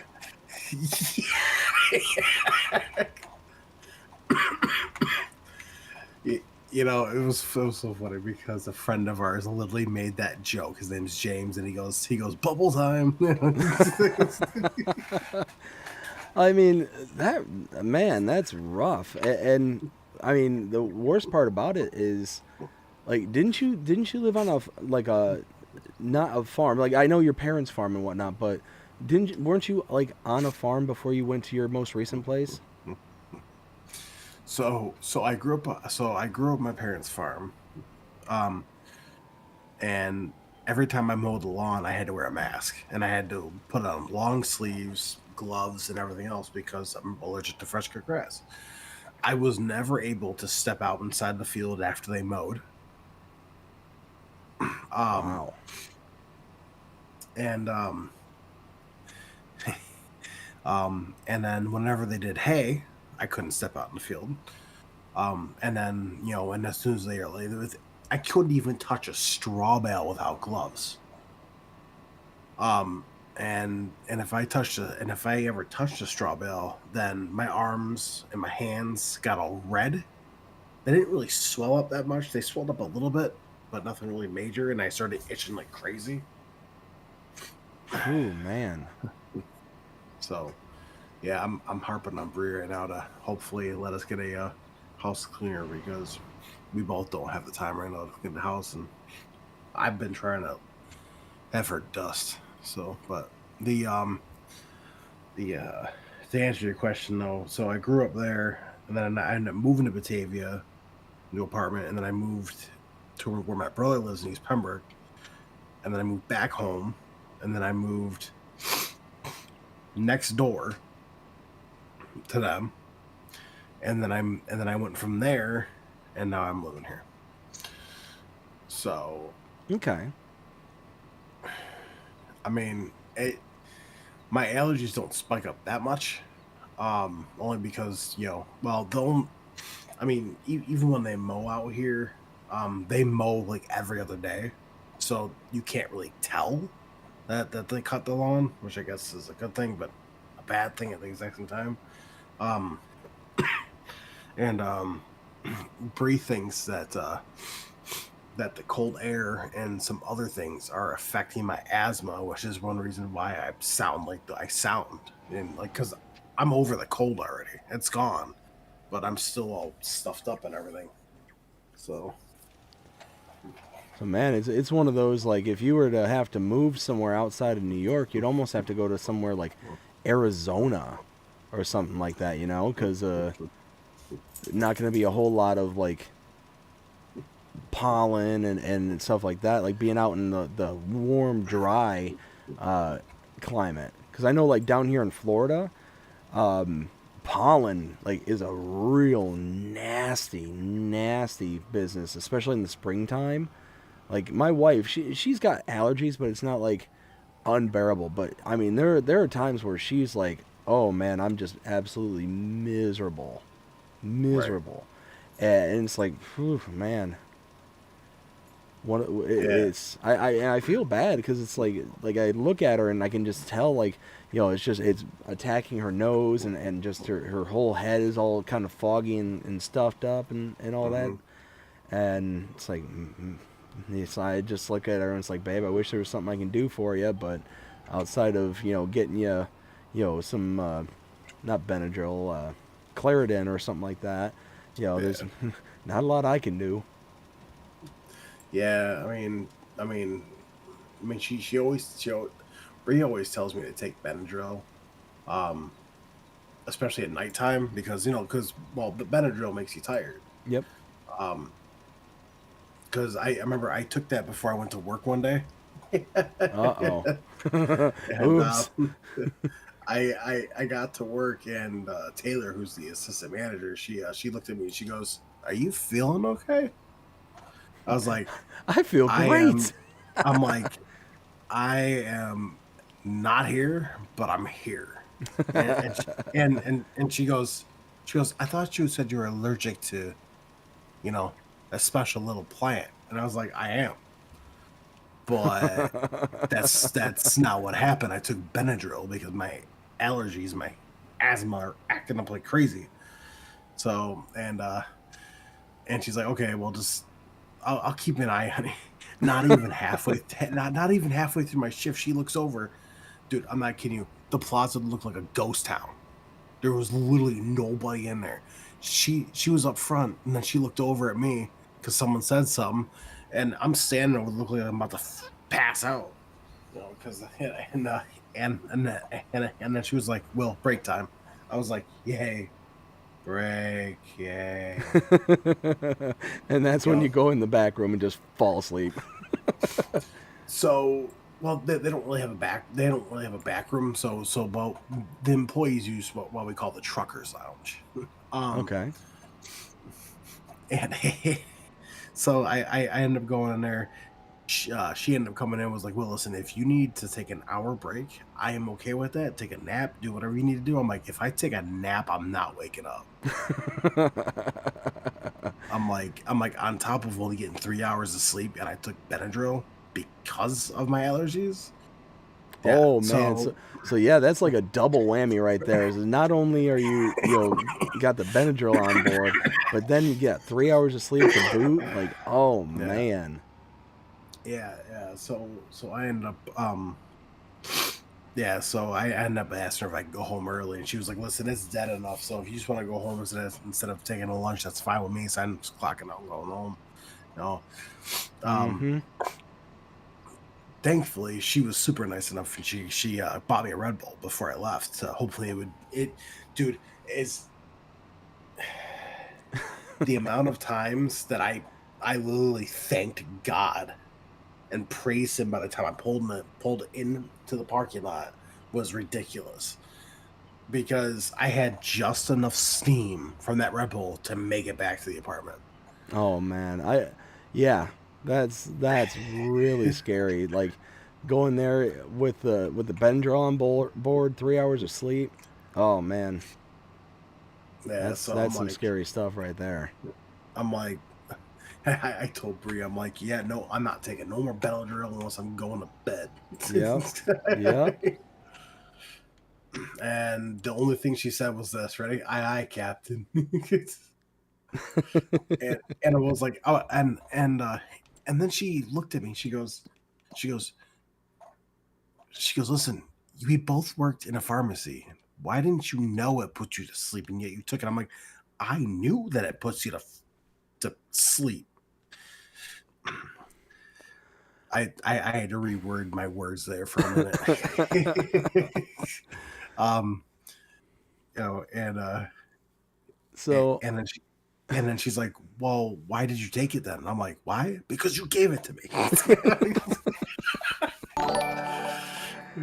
oh, Ken Adlam has become a member. Will's Ken. gaming name is Bubble Boil. Smiley face, Oh. smiley face, smiley face. Ken with the 10-month member chat says, Will T Gaming name is Bubble Boy, LOL. Oh no! No! Here we go. And now, see, I'm sitting here. I don't know if you got the stream up on your end, but I'm sitting here with my head in my hand, just like Jean-Luc Picard, and I'm just rubbing my forehead because I literally just completed 2 fertilizing contracts. I had the perfect set of equipment for fertilizing contracts, and I didn't go back to the active, or I was in the active contracts and I collected on them, and now taking a look at the new contracts, I've now got 1 additional fertilizing contract that I could have done with the equipment, but I returned it all because reasons. Yo, I completely forgot to send those screenshots to you. You did. You absolutely did. Dude, dude, it's been a rough week. It's been a rough couple of weeks. Yeah, dude, I hear you there. If y'all can't tell, the noises that are coming out of my mouth right now this isn't how I sound normally. Anyways, let me catch up with the chat here real quick. So we got Ken Adlam says Oxygen Daven is, or at least is or has sent Calmson's map to Giants for testing. He's hoping to get it released for the next month. That will be amazing. Which I did post that on my thing. Oh, I can't wait. I cannot wait. Crimea River, how's it going? Hope you're having a fantastic day so far. Says hello, everyone. Hello, Crimea River. Got Ken saying Wilty Gaming is now called Bubble Boy, LOL, like a movie Bubble Boy. Oh no, here we go. Chet says, Chet, how's it going? Hope you're having a fantastic day so far. Says, thanks for the gifted membership from whoever did it. And then Chet says, thanks to Jonah. We got Ken saying, what up, Crimea River? Crimea River says, just got done playing multiplayer with a friend. Very nice. That's awesome. Taco de Groot, how's it going? Hope you're having a fantastic day so far. Says, bon noche, good evening in my language. Bon noche? I think it's bon noche. Well, bon noche to you as well, Taco. Hope you're having a fantastic day so far. We got Dust Bunny says, bon noche, senor. Let's see, we got Taco saying, hi, Dust Bunny. And there we go. All caught up, good to go. So now, hey, we got another one of these contracts. I'll take that. I tell you what, these are honestly one of my favorite contracts. The hoeing contracts. They're super quick. They pay out amazing.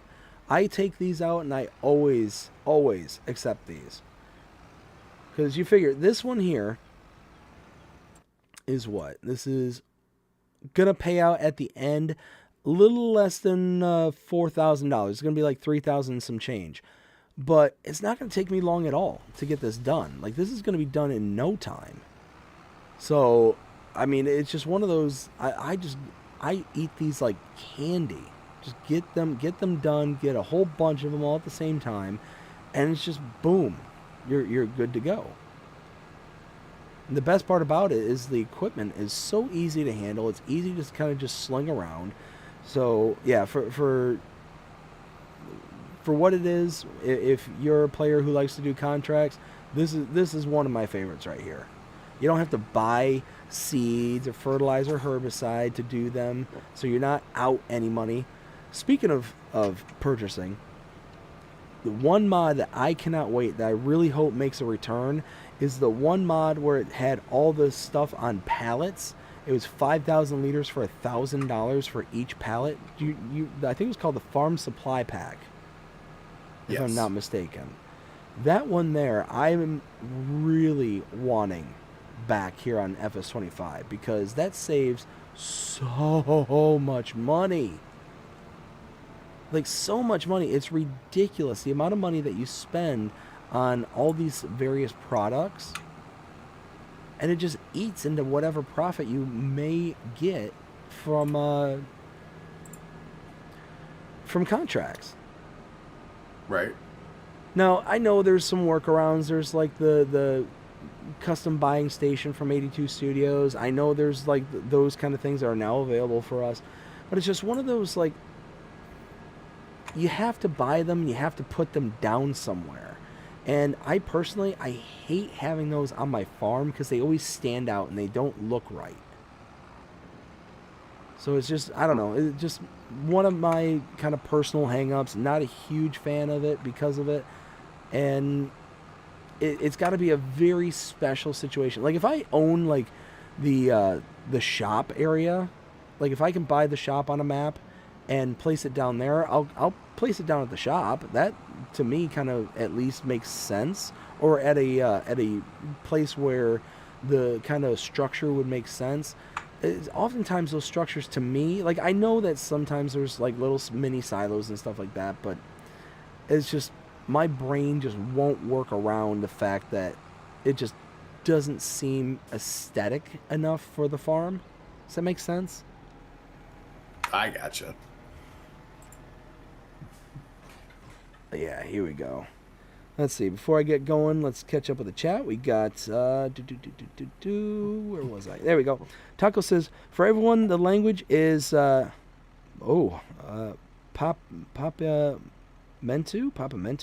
spoken by less than 500,000 people. Wow, I didn't know that.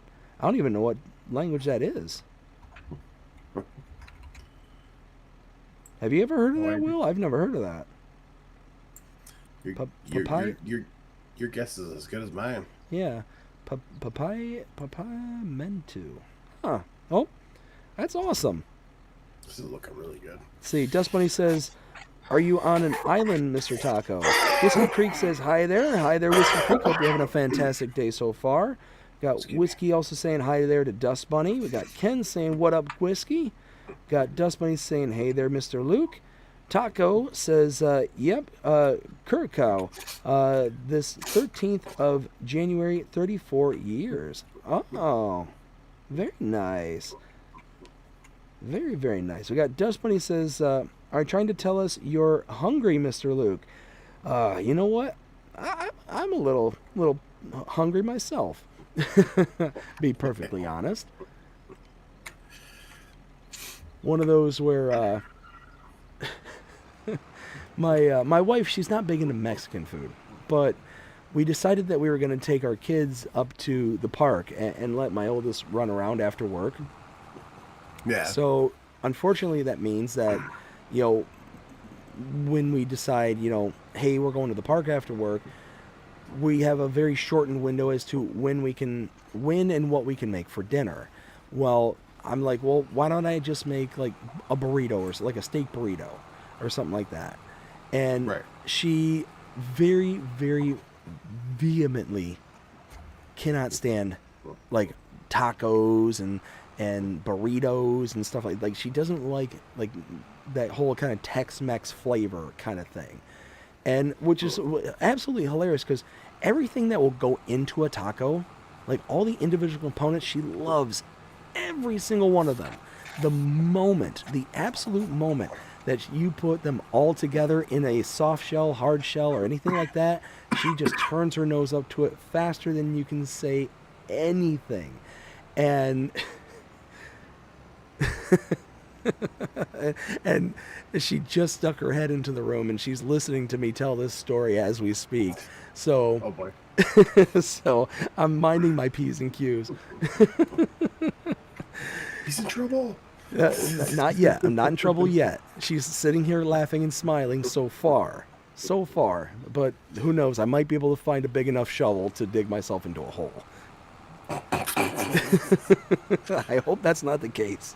Anyways, so I'm like, well, why don't we make steak tacos? It's something I can whip together, or steak burritos. It's something I can whip together real quick. It's a few ingredients that we have to buy, so we don't have to spend a lot of time shopping. Just in and out kind of thing. And she's like, looking at me with like the death stare, like, you know I can't stand Tex-Mex. And I'm like, I know you don't like it, but it's quick, it's easy, we can get it done. So, right. I need to take a break real quick and put the stream on hold. I will be right back in just a few seconds.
And I am back.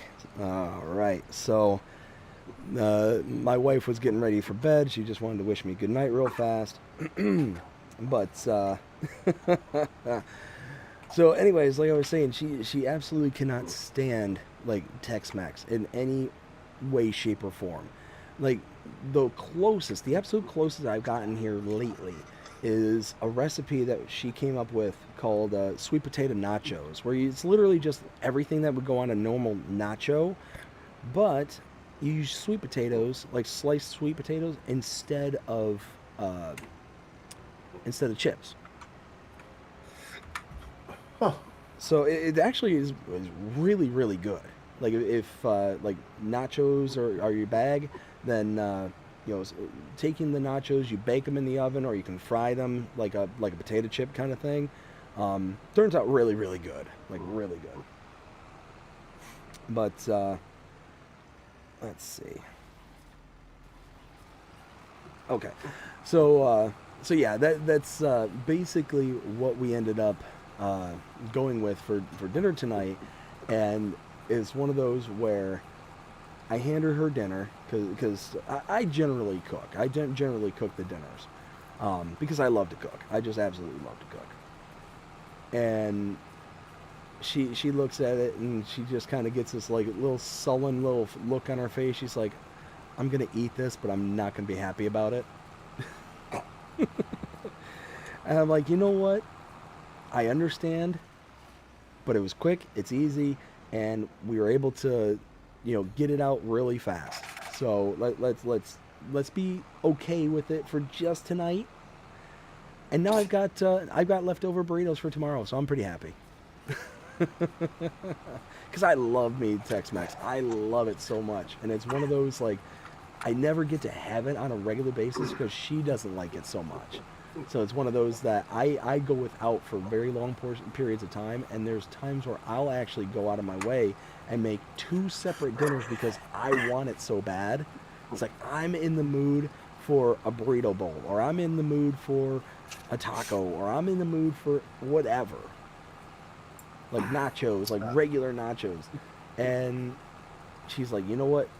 if you're willing to make a second meal, something for you, something for me, and you better believe that if I am making 2 separate meals, I make so much of my meal that I have leftovers for a couple of days going on, because again, I don't get it that often.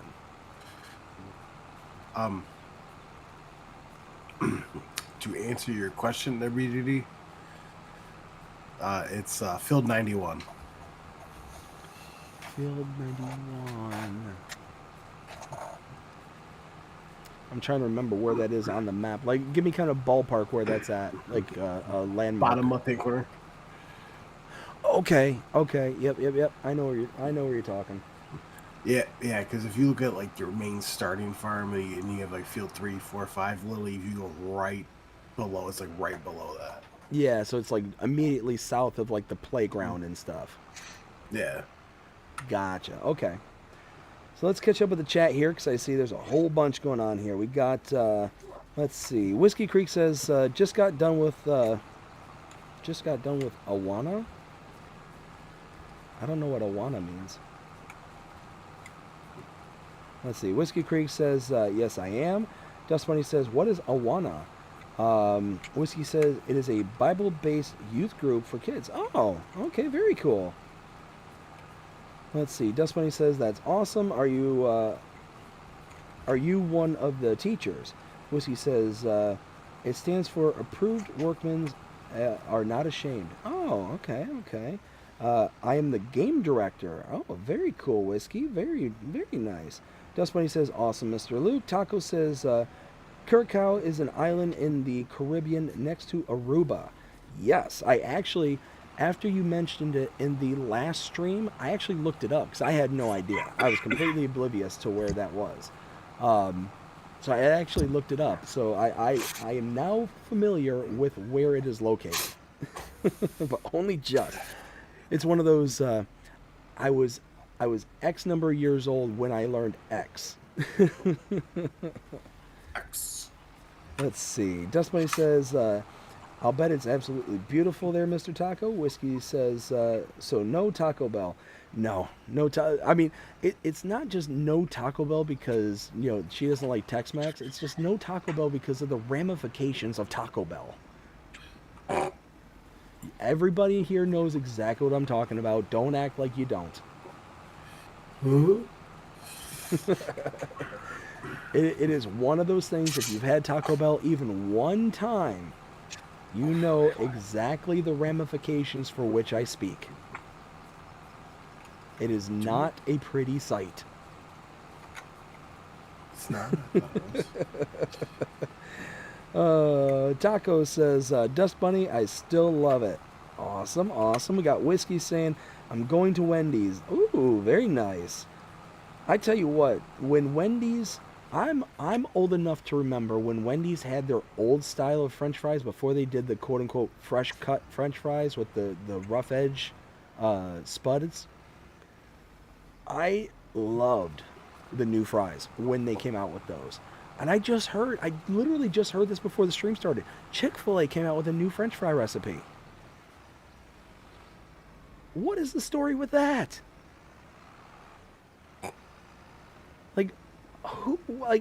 Chick-fil-A, what are you doing? You don't mess with perfection. They might. Oh, man. But no, it's one of those where I literally had a buddy of mine start texting me, like blowing up my phone right before I got on stream. And he's like, I just went to Chick-fil-A. It was the first time I've been there in years. Because he was not a fan of Chick-fil-A, not because of the food or anything like that. He was kind of more of ideologically against it for whatever reason. And it was one of those where he's like, you know what, I just don't care about that portion of whatever it is anymore. I'm going to go to it. And he's telling me how he went there. It's the first time he's been there in years. He went to try the fries, and all of a sudden he's like, I don't like the fries. He's like, I remember the last time he was here, I loved the fries. He said, I don't like them anymore. I'm like, well, that stinks. So now I'm like really, really nervous for the next time I go and try Chick-fil-A's fries and to see if they're as bad as he said they are. Let's see. We're good with that. Ah, that crushes my soul right there. Literally had that fertilizer spreader, and now I don't have it. And I mean, I could take this one on and get $300. Maybe we'll do that. Yeah, let's go ahead. That's fine. That's fine. Whoa. I don't know why I was just not expecting the itty bitty, the itty bitty fence. Itty bitty fence. Well, it's the which one is this? This is the Fent 207. The itty bitty like grape harvesting Fent. Right. And I just wasn't expecting to see it. So when all of a sudden it like this jumped over to that specific machine, and I'm like, what? Whoa! What? Like I thought my game broke for a second there until I realized, oh wait, no, it's fine. It's fine. It's just kind of smushed. I mean, but you seriously cannot look at this like baby Fent here and not tell me that this doesn't look like it went through the trash compactor. I'm sticking firm on that one. I'm sticking firm on it went through, like, not just the trash compactor. I'm talking like the car crusher. Oh, like it looks like the cube left over from, like, a vehicle going into the car. Like it's all just little itty bitty and cute. Like every time I take a corner at speed, I feel like it's just gonna tip over. Well, that's not very good. You know what tractor I'm talking about though, right? Mm-hmm. I mean, it's like if I'm going 20, because it only goes 26 miles an hour. If I were to just, you know what, testing. Okay, it stuck it. It didn't tip over, but it just looks like it's gonna just like boop. Like, does anybody here know what the Reliant Robin is? What about you, Will? Do you know the Reliant Robin? That I do not. So the Reliant Robin is a car.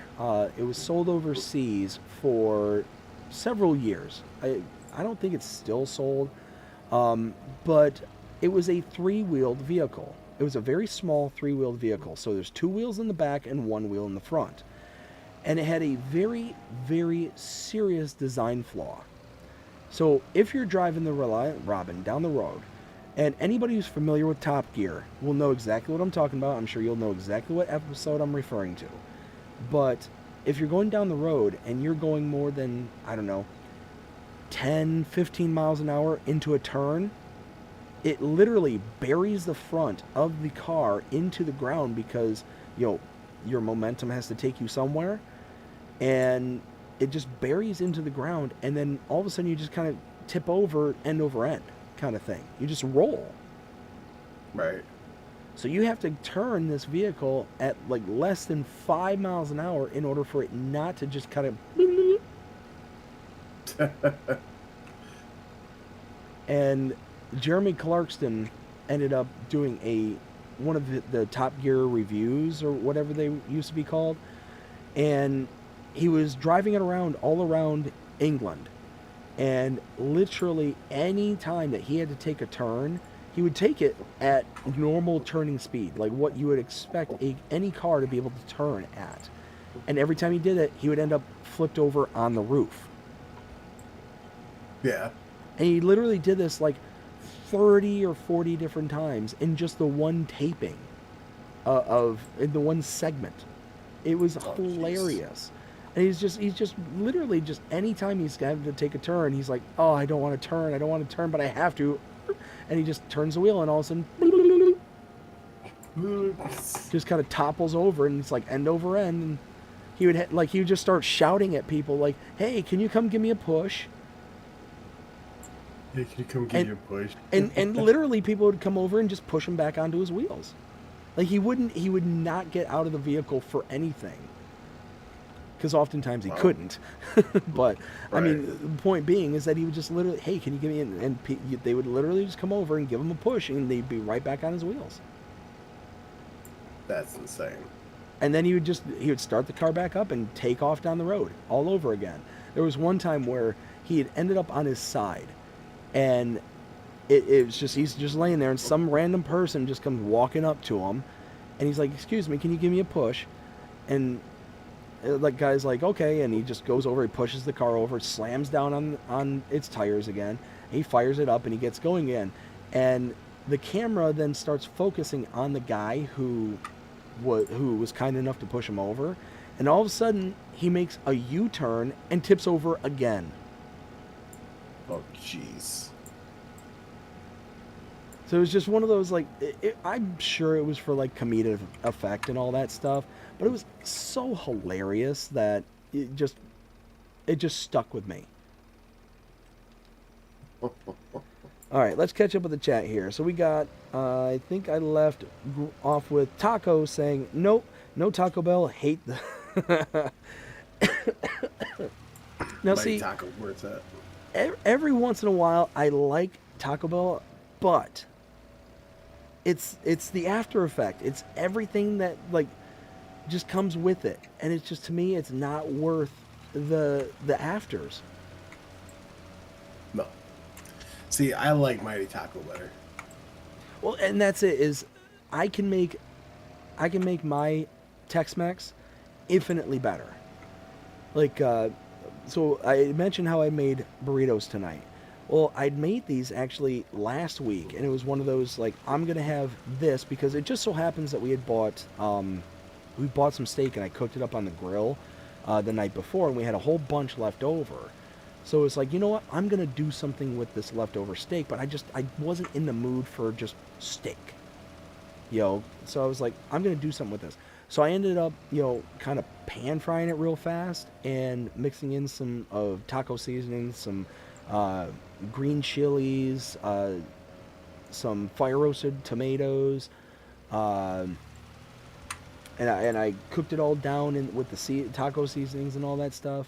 Right. And after I had that, and it was one of the few times where I've actually added a bit of water to it, because normally I like it to kind of render with the juices and whatnot, so it kind of gets that kind of natural thickness, but not too soggy kind of thing, not too much liquid like mixed in with the seasonings. Right. Well, I ended up this time adding just a bit of water to it, so there's a little bit of extra, like, viscosity to the meat kind of thing. So what I didn't want is the already cooked steak to then, like, go cook again and get super dried out. So it's like I'll just kind of almost parboil it in some water kind of thing. Right. So I ended up getting that as a kind of base. I ended up adding some corn, some black beans, and some lettuce. And then after I did all that, I went to the blender, and I took a can of chipotle peppers and adobo. I poured the can of chipotle peppers and adobo.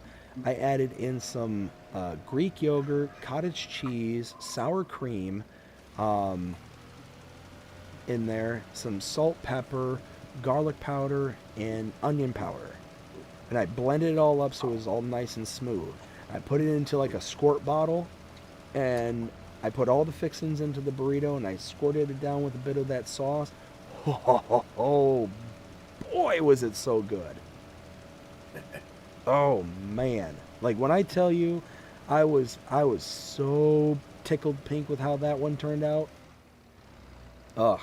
Let me tell you. Let's see. So Dust Bunny says, Mr. BDD, when you sign off and she hands you a pillow and blanket, you'll know the steps you stepped over the line. Yeah, exactly. Well, and I knew I was okay because she was sitting there smiling. She was sitting there, like, laughing, and like it was obvious that she wasn't upset with me. So I must have built up enough brownie points in order for her not to be mad at me. And you all know I've talked about the brownie point system before. Any man out there knows the brownie points. Who's in a relationship knows exactly what I'm talking about. And the goal is to always have more positive points than you have negative points, and as long as you have more in the positive than you have in the negative, then at bare minimum, now let me strike that before I say that and go with this. At you always want to have far more positive points in your column than you have negative points, but at bare minimum, you want to at least have more of the positive than the negative. Then at least the relationship's going to be able to withstand a few of those kind of negative inklings that will inevitably pop up in every single relationship. So one of the am I going? Yeah, I am going the right way. Cool. So yeah, it's one of those. I must have had a whole mess of them scrolled up because she was sitting there giggling and laughing, and one of those that I almost think that it embarrasses her slightly when she knows that I'm talking about like her on stream kind of thing. Just one of those, like, she's very, very shy, like out in public kind of thing. So whenever I sit there and kind of like talk about her and she just happened to step into the room and hear that I'm talking about her, yeah, she kind of gets embarrassed and she gets the kind of, the red face and smiles, and it's like, oh, you're so cute. He's in trouble. Well, you know what? I like what Dust Bunny says, is that as long as I don't find a pillow and blanket outside of the room when I'm done recording here tonight, or not done recording, but done streaming here tonight, then I know I didn't cross any lines. So that's a very good way to look at it there, Dust Bunny. Thank you very much. Let's see. Dust Bunny also says, commercial break, grab a drink, and take a potty break.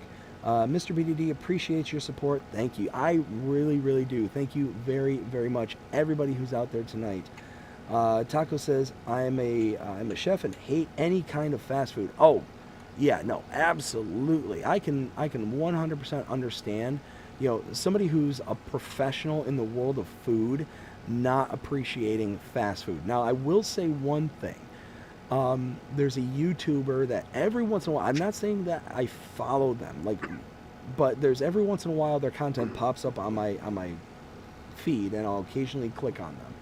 I don't remember who they are off the top of my head, so I can't give out specifics. But he's like a Michelin star chef, or like something very, very up there, like very fancy kind of chef. And what he does is he'll have his son come out, and his son will be like, hey, Dad, can you take X, Y, or Z and make it into gourmet kind of thing? And I wish I could remember who it was off the top of my head. You know who I'm talking about? Yeah, like his dad's like part Indian or whatever. Something like that. Like I don't know what their nationality is, but it's one of those, like, his dad will sit there and like he hands him like fast food. Like the last one I saw, he's like hands him a bag of McDonald's. Like, hey, Dad, can you take my fast food and make it gourmet? And he's like, of course I can.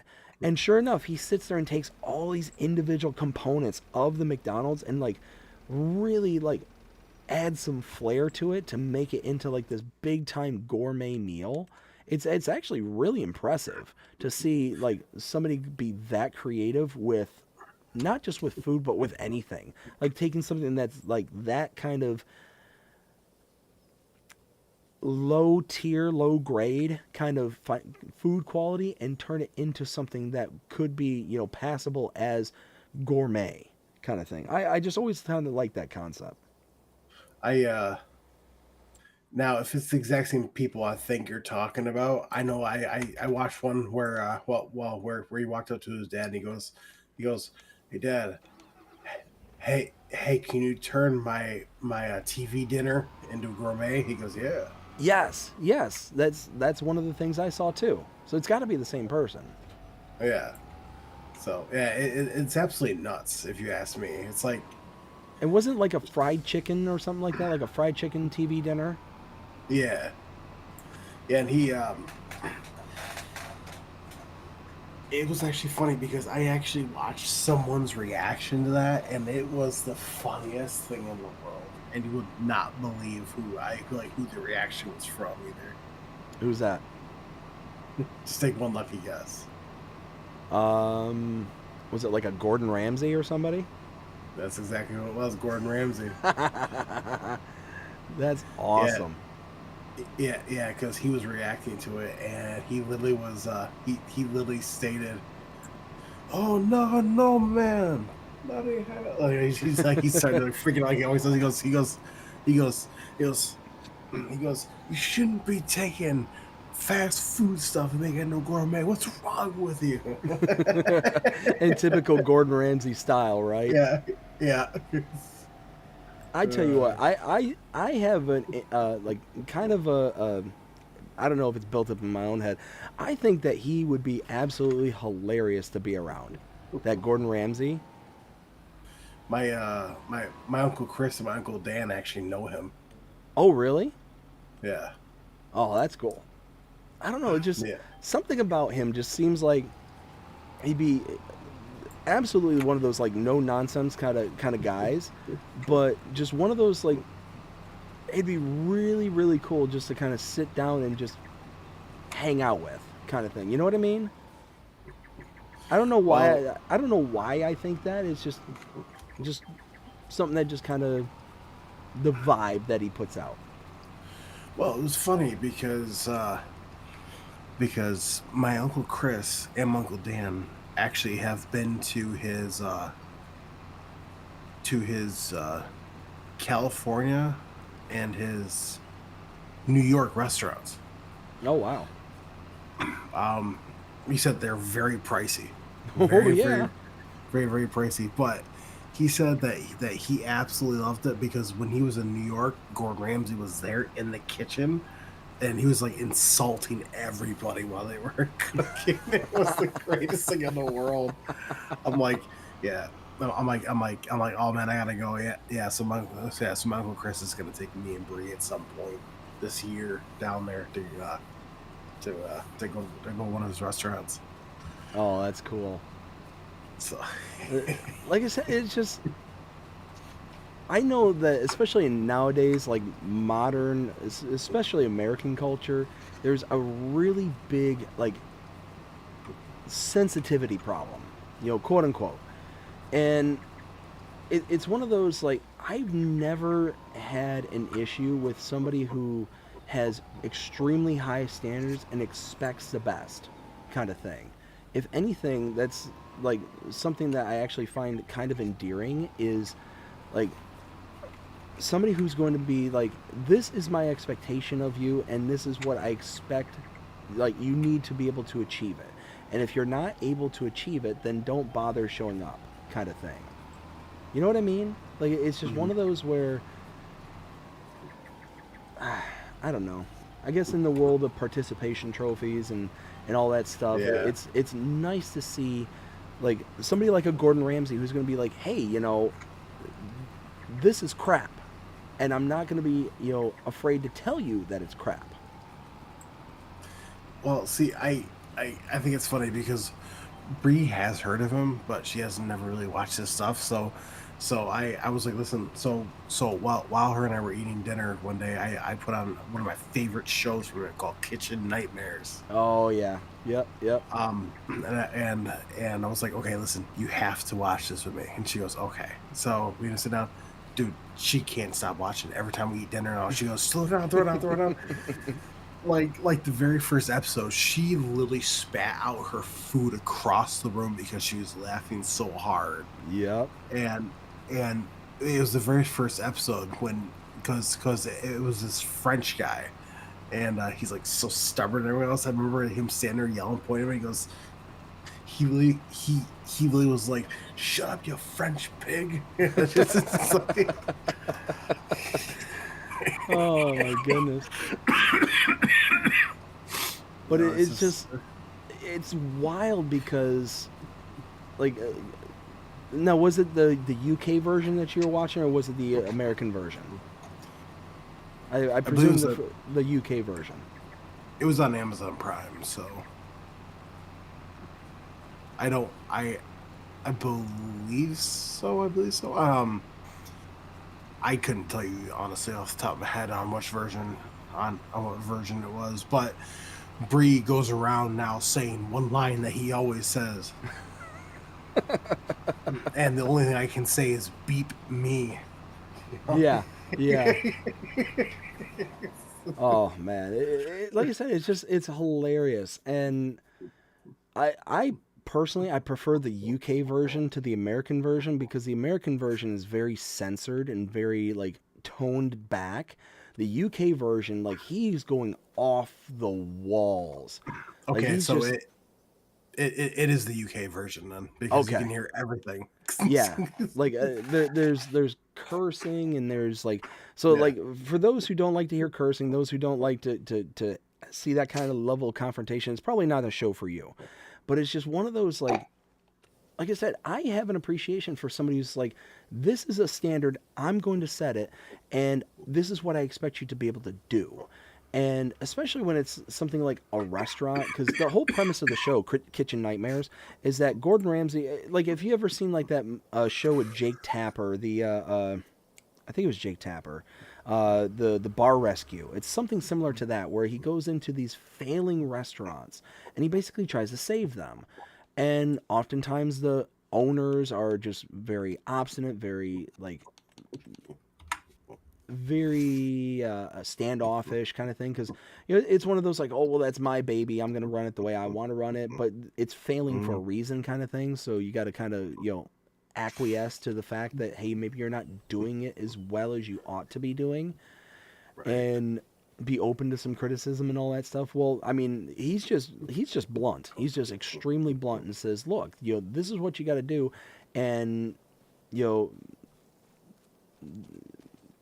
don't really care about your feelings about that.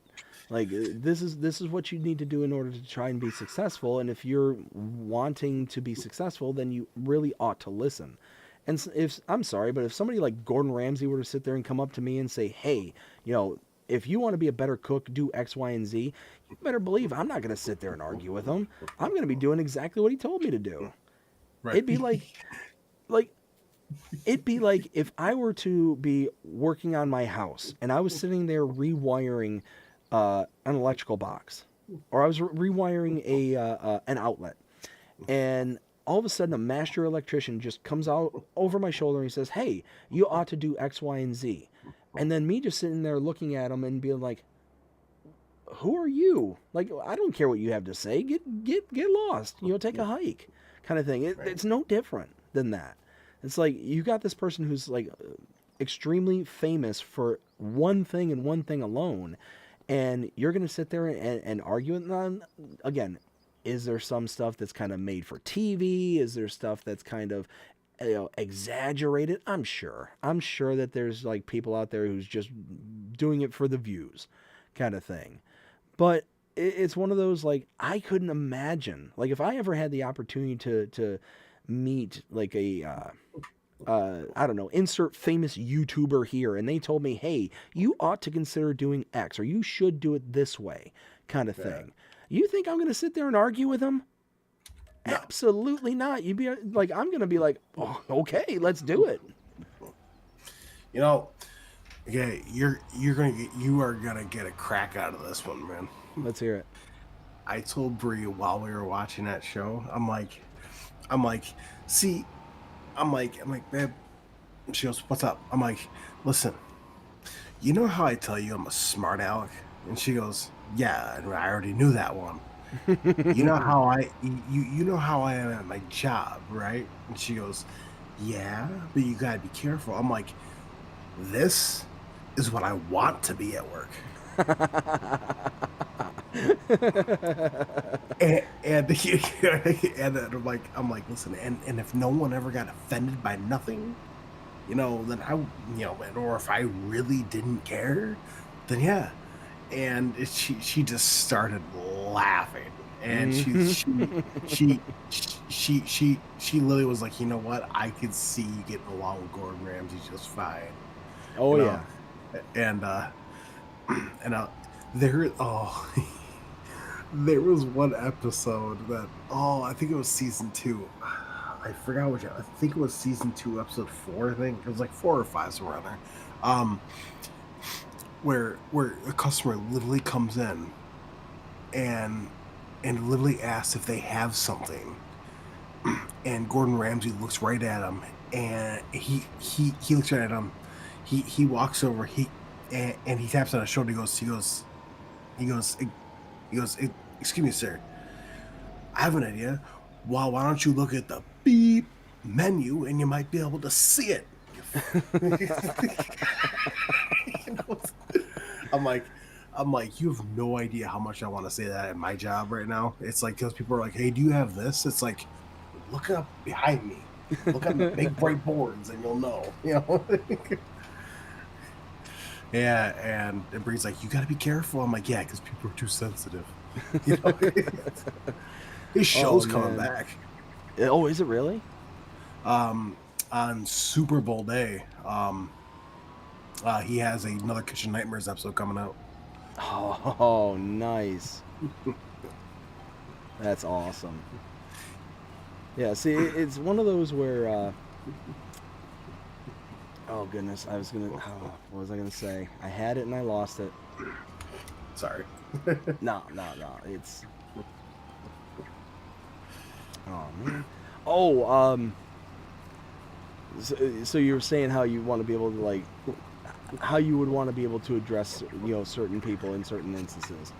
And Yeah. it's one of those where it just reminds me, because I have a cousin, and he used to work at a Hungry Howie's, and he was there for years upon years, and he used to tell me all these horror stories about how people would treat him and all this stuff, and it was just absolutely, like, mind-boggling. Like, number one, I could never, ever in a million years be anything but sickly sweet to anybody who handled my food. Right.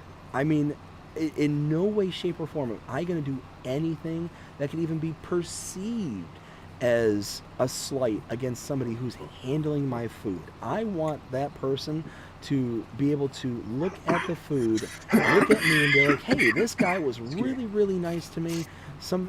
Brightened up my day. I'm gonna slide them in a little extra potatoes, or I'm gonna do even if that doesn't happen, I want them to handle it with as much care as they can possibly handle it with, and Right. because I certainly know the opposite is true. The opposite is very, very true. Like, there's a movie called Waiting with Ryan Reynolds and Dane Cook and all that stuff. Like, it goes into like the kind of horror stories that like kitchen staffs and stuff will do if you like kind of like get on their bad side kind of thing. And there are absolutely places that will do that. That is not, like, exaggerative or any way, shape, or form.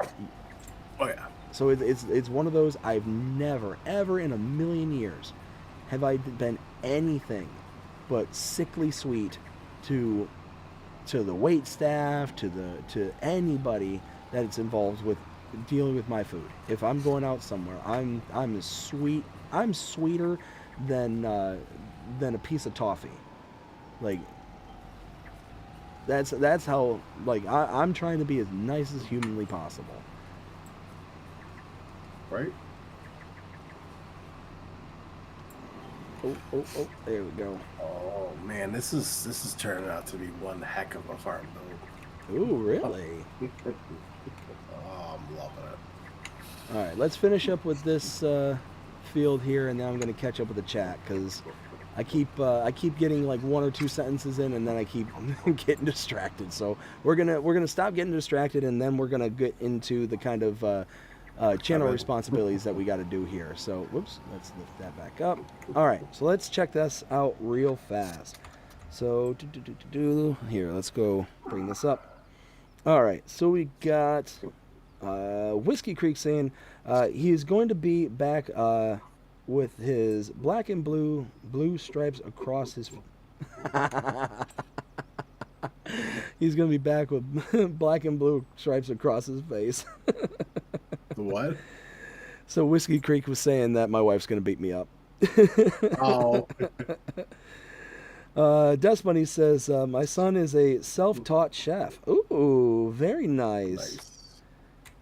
I mean, that's the thing is we all got to start somewhere, and that's basically I'm basically the same way. You know, I'll look up recipes, I'll sit there and try all sorts of different stuff, and like I'm sitting here crowing about my tacos, but or my burritos, but it's one of those like I found out a really amazing recipe the other day. It was for fish tacos, but whenever it's like a special occasion for my father, I made it one time, and every time since that one time, any kind of special occasion, a birthday, Father's Day, anything like that, and we invite him inside to come have dinner with us, he's like, I want the fish tacos. I want the fish tacos. I want the fish tacos. And it's like, it's not like it's like just like slap some fish into a pan, cook it, throw some topping. Like, no, it's like there's a process to this one. But it's delicious. It's one of the most chef's kiss tacos, like fish tacos. Taco says you can Google Cactus Cafe. Let me type that into Google real quick. Cactus Cafe. Let's see, where was it? Curacao. Cool. I'll check that out after the stream here tonight. Let's see. So we got. Where am I? There it is. Dustbay says, "What are you getting at Wendy's, Mr. Luke? Salad or burger?" Taco says, "I started culinary school in 1983." Ooh. Okay, so like you're like a legit professional chef. That's awesome. Dustmate says, "What a lovely little restaurant, and your food looks amazing. Are you the owner?" Whiskey says, 2 Pinnacle Baconators, 1 for tonight and 1 for tomorrow. You know what? That's the way to do it. That's the way to do it, is go there, 1 time, 2 meals, you're good to go. That's, Dustmoney says, "Sounds yummy, Mr. Luke." Taco says, "Me and my wife are the owners." Oh, that's awesome. Yeah, definitely going to have to check that out. Hot Knight says, "Good morning, Hot Knight. How you doing? Hope you're having a fantastic day so far." With the heart sheet, poof. Mex Tex Meal Talk, and now Hollywood Signs is on fire. Oh, is the Hollywood sign actually on fire right now? Wow. I heard about the California wildfires, but I didn't hear about the actual sign being up. Wow. Holy smokes. Hot Knight says, "Happy New Year." Happy New Year, Hot Knight. We got Dustmoney says, "Wow, that's awesome, Mr. Taco. I'm going to show it to my son tomorrow." Yeah, I'm definitely going to be checking that out. Absolutely. Whiskey says, "Hi there, Hot Knight." We got Dustmoney says, "You mean the mystery meat at Taco Bell?" Oh, yeah. The mystery meat that causes some mysteries afterwards. You'll be making some mystery noises afterwards as well. It's not pretty. Run. Let's see. We got Ken saying, "Lucky for me, there's no Taco Bells in New Zealand." Yes, Ken. Be thankful that you have the blanket reprieve of Taco Bell from being in your country. Holy smokes! It's one of those where, like I said, it's good going in. It's not as good coming out. That's all I'll say. That's all I'll say. Something happens in between that is just, no, it's not pretty. It's not pretty. Ken says, oh no, wait, I'm sorry. Taco says, "Everyone knows the Robin, just watch Mr. Bean." Yes. Nice. Just watch Mr. Bean. Yeah, so he's referring to the Reliant Robin that I was talking about earlier. Yeah. Mr. Bean drove it. Yeah. Ken says, "Who put the Fendt tractor through the dryer?"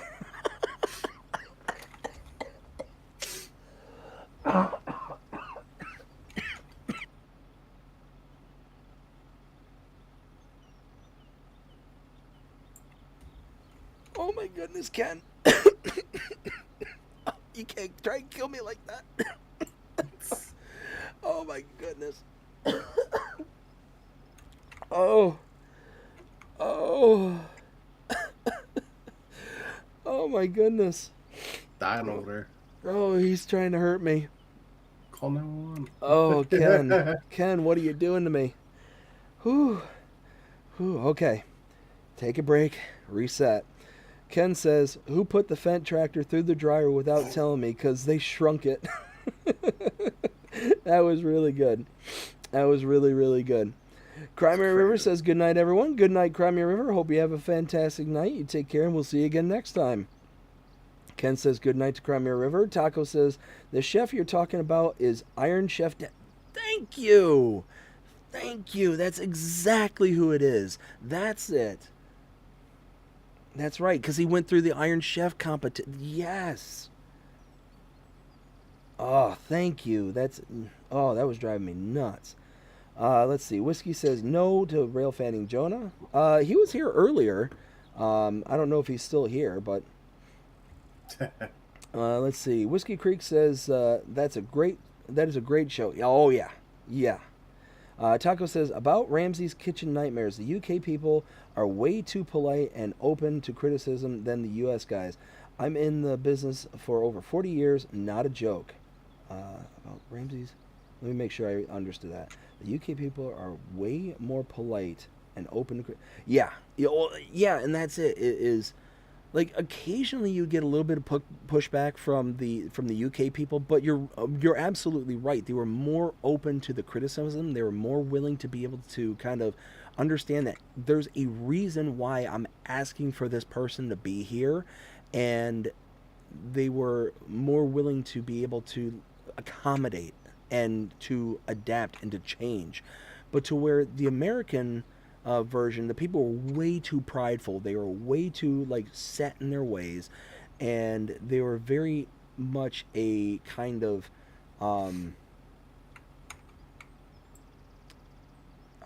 for lack of a better word, kind of high on their own supply kind of thing.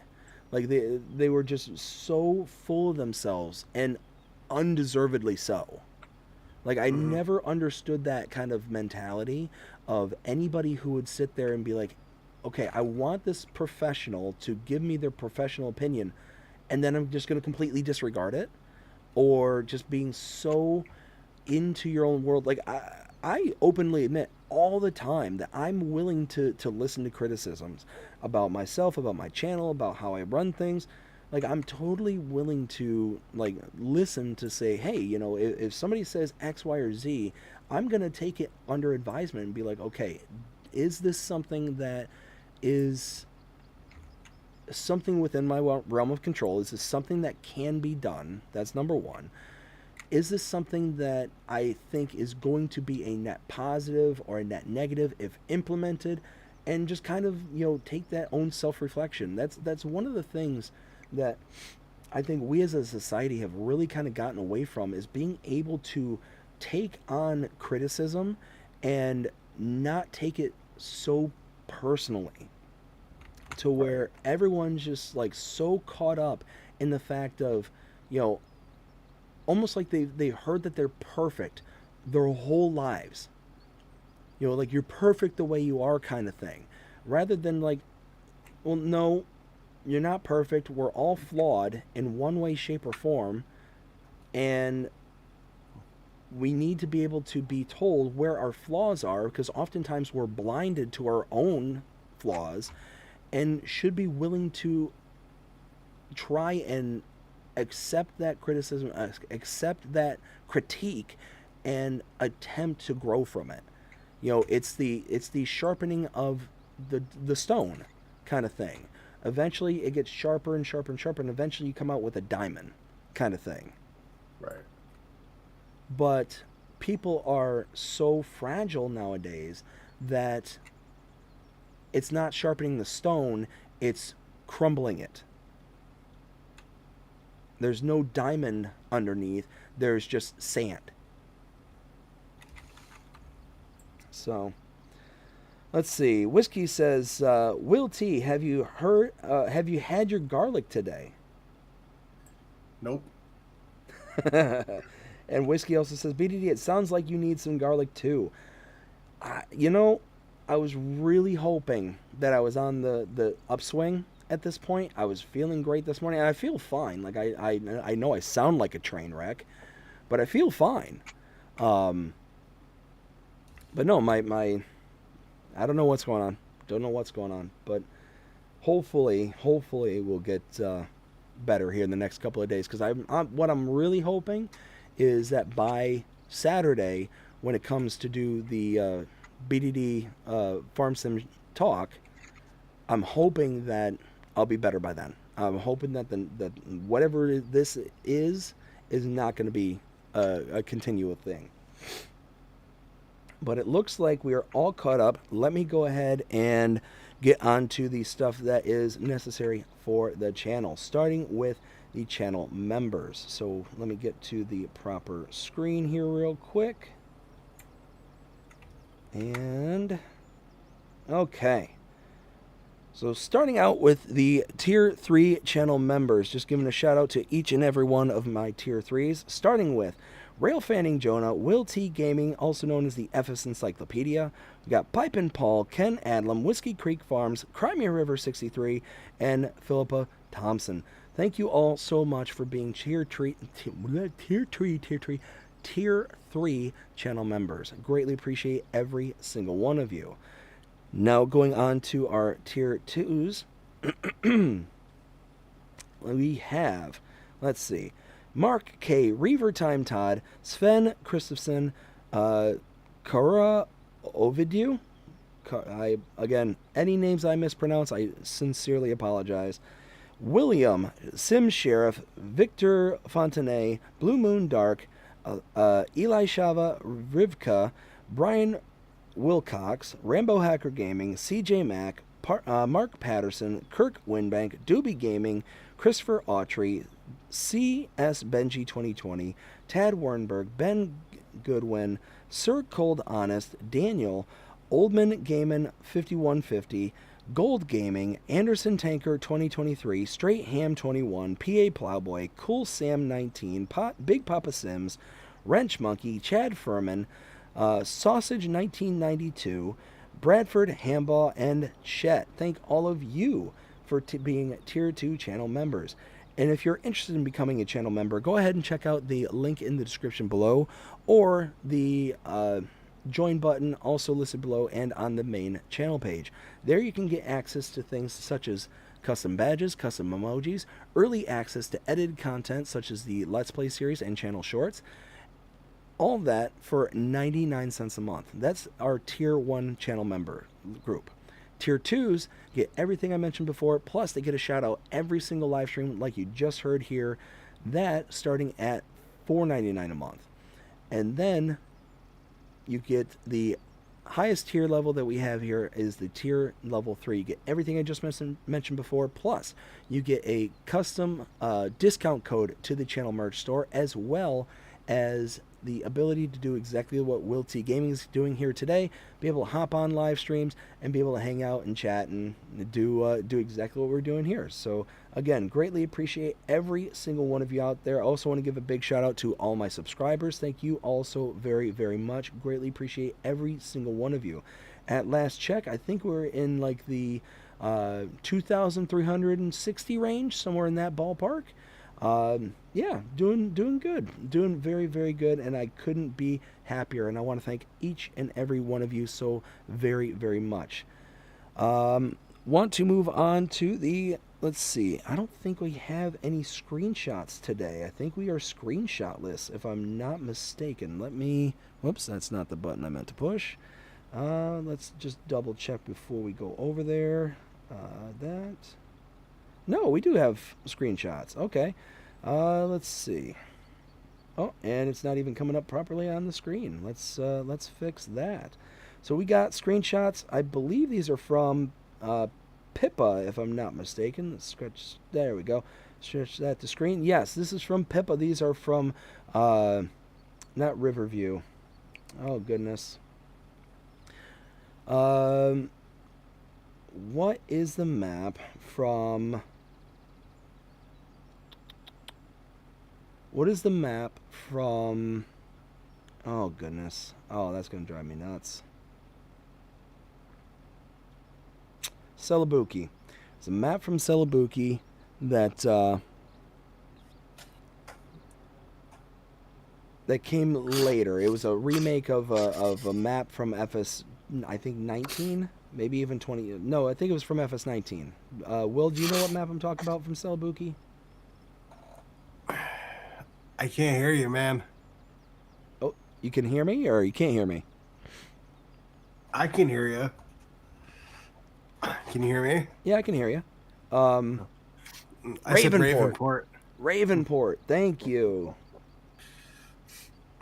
There we go. Ravenport. Holy smokes. So, yeah, so that was Ravenport. So, Pippa, thank you so much for sending in those screenshots. I greatly, greatly appreciate it. Let's see. Want to give a shout out to the channel merch store. If you're interested in picking up some merch, go ahead and head over to bddgaming.creator/spring.com. There we have hoodies, shirts, hats, necklaces, pants, the whole 9 yards. If you're interested in picking up some channel merch, go ahead and check it out there today. We've got several satisfied customers, including Will T Gaming right here. We got Rail Fanning Jonah. We got Crimea River, Ken Adlam, Pippa. I mean, we got the whole crew over here, so check it out. We got Jody right there in the blue BDD Gaming t-shirt.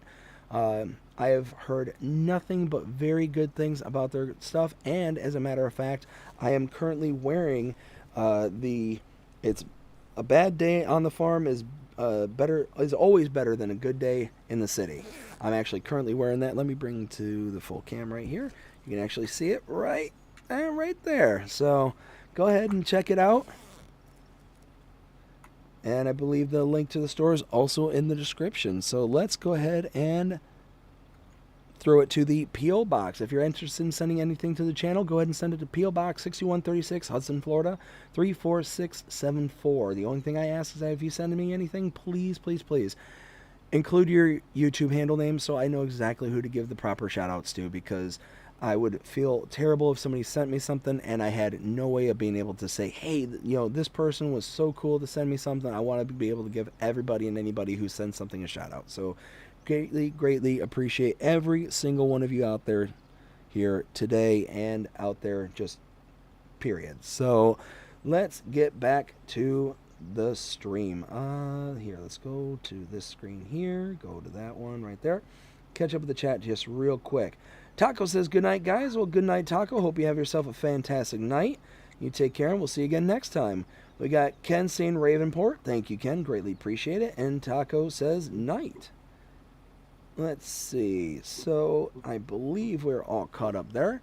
Let's go ahead and collect on. Nope, wrong screen. Nice.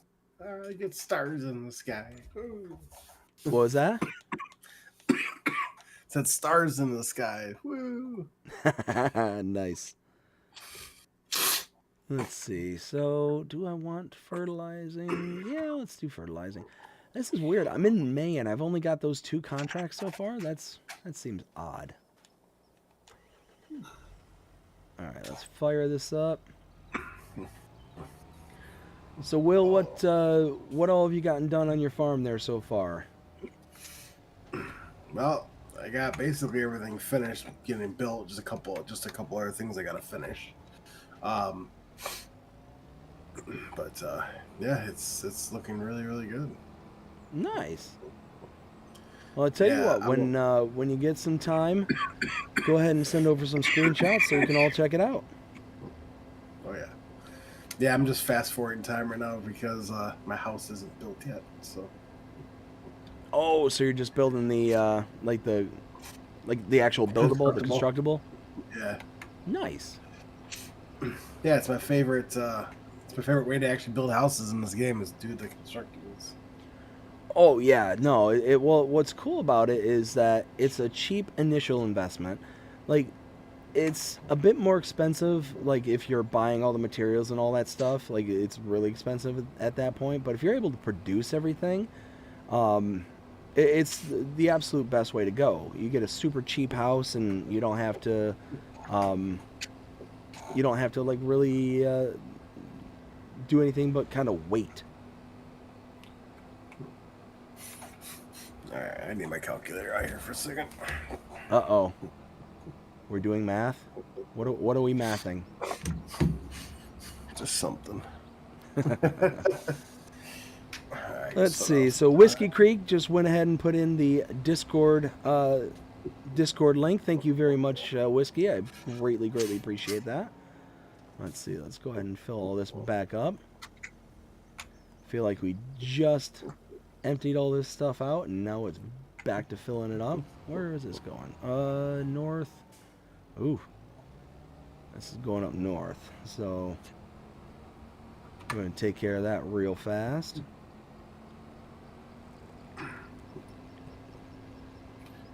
And then really, we might be in a position to where if we're not getting any more contracts after this, we might just go ahead and pop into the next month, which is June. Is June harvest season for barley? Because I got barley. Uh-oh. Nope. Back to the farm. U-turn. I don't care about their crops. Let's go back to the farm.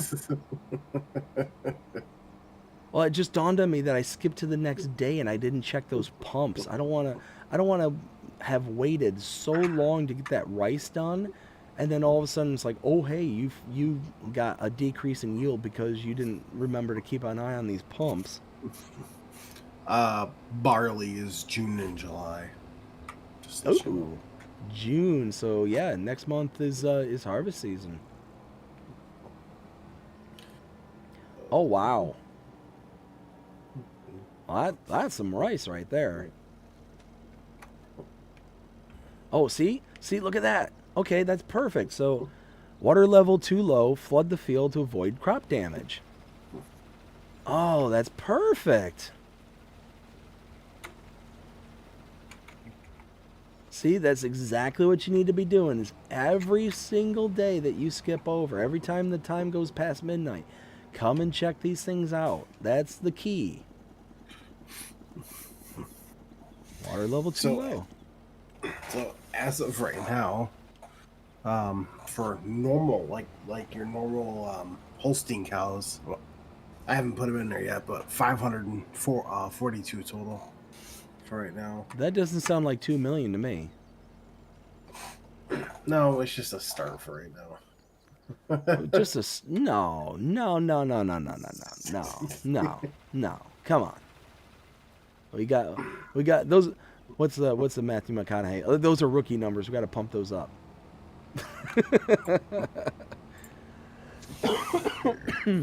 Oh man. Oh, Ken, you tried to hurt me there, Ken. Why, Ken? Why? I literally read that, the whole putting the Fent in the dryer thing, and I just lost it. I just absolutely, like, everything, like, my whole chest caught on fire, and I just started, I had to mute the mic. I was gone. I was just absolutely, just could not stand it. That's not good. Oh, man. That's, I was literally, like, at one point I had to, like, hold my breath and hold the coughing back just long enough so I could look over, because I didn't want to, like, cough directly into the mic, and and my switchboard is right to my left. So for those who can see my camera, it's, oh, and there goes this stream thing again, of course. Oh, hey, easy. Let's not go and trip over rocks. But for those who are watching the stream, right down below the mic towards my left hand, that's where my stream deck is. So if I'm looking in that direction, I'm sitting there like having a coughing fit or something like that, I don't want to be like coughing like right in the mic as I'm sitting there looking for the correct button. So I'm sitting there like holding it all in, and then as soon as like I push the mute button, I'm like, oh, just let it all go. Just let it go. It's like that Disney movie. Let it go. Let it go. Let's see. My wife is so excited about showing that movie to my daughters when they get a little bit older. Eh, take it or leave it for me. Yeah, I mean, it was all right. But again, it's one of those that I'm an adult, so it's not something meant for me. Right.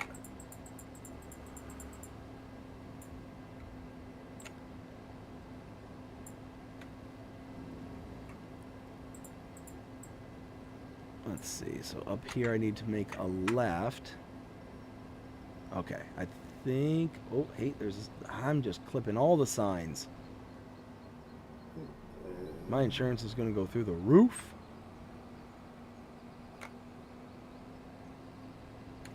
Yeah, see, that looks horrible. Uh-oh. What'd you do? No, I'm just trying to figure out. Okay. So I'm going to do this show. I'm going to start all the way down here. This might help a little better. Let's see. So, okay, that's the field in front of me, right? Yep, right over there. Cool. So let's get this right. Oh, hey, there's rocks. There's rocks. Oh. Well, I found the rocks. There we go. So it looks like Whiskey Creek included my Discord, like I pointed out. Also included his Discord. Yeah, go ahead and check him out over on his Discord page there, or Discord server, because, yeah, got some good stuff going on over there. Hopefully in preparation for when Whiskey is able to start streaming on YouTube. Looking forward to that. And Whiskey says, you do need some garlic. You know what? I'm about to just eat a whole head of garlic at this point. If this stuff, if like that, or one of the remedies that I tend to do whenever I get like a sinus infection, I'm all clogged up and stuffy, is I go out to I go get sushi. I go get some sushi, and specifically I get the wasabi, and then I'll take my sushi, I'll take a big heaping wad of wasabi, and I'll throw that into a ramekin. I'll mix in some soy sauce, and I'll stir it all up. I mean, I'm talking about so much wasabi that it's basically like almost like a neon brown. At that point, like, you take the soy sauce and it's got like that kind of dark black color to soy sauce, but then you add like wasabi, and if you add enough to it, it like milds down the blackness of the soy sauce into like almost like a brown kind of. Yeah, that's how much I'm talking. Is like, I'm talking going beyond that to almost like next level stuff. And then I'll just take the sushi, I'll dunk it in there and just chomp it down. The nose, just everything just clears up everything at that point. And it's like, I can breathe. I can breathe. How's that? Oh, that's better. All right. Oh, excuse me. Oh, man. Tell you what, whatever's going around, don't like it. But you know what? I blame you, Will. Blame me? Why? You got me sick. I didn't do anything. Oh, hey, I didn't mean to do that. You guys hearing this over here? He's blaming me. Well, I mean, in all fairness, I was doing just fine. I was doing just fine until the Sunday stream. So, you're the only one who was sick on stream. And then all of a sudden, by the end of the stream, I had no voice. It was gone. Blame me. So, that's the only logical conclusion I can come up with.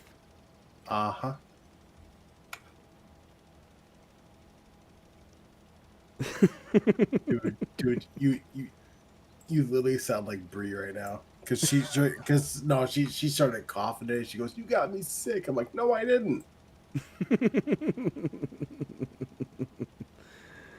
I'm like, it's just something going around. Like, she goes, Going around from you to me.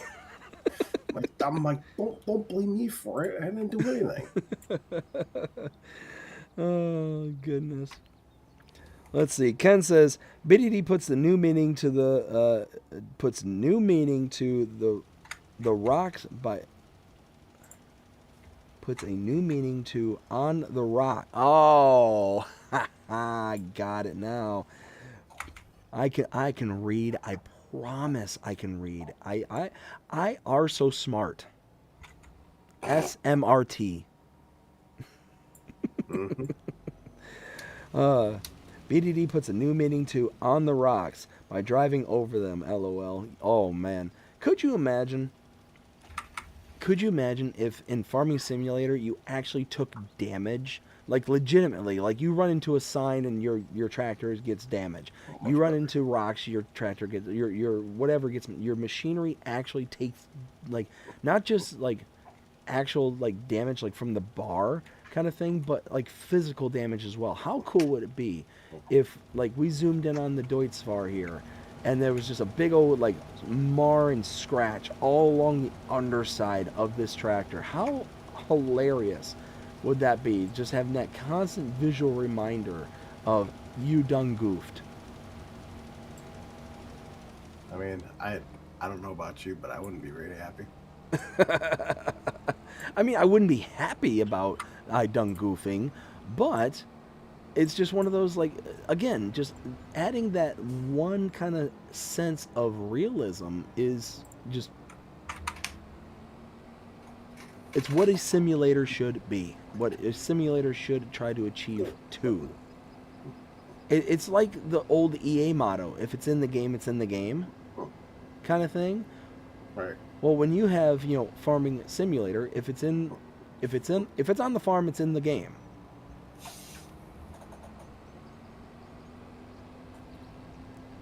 I don't know. That's my 2 cents about it.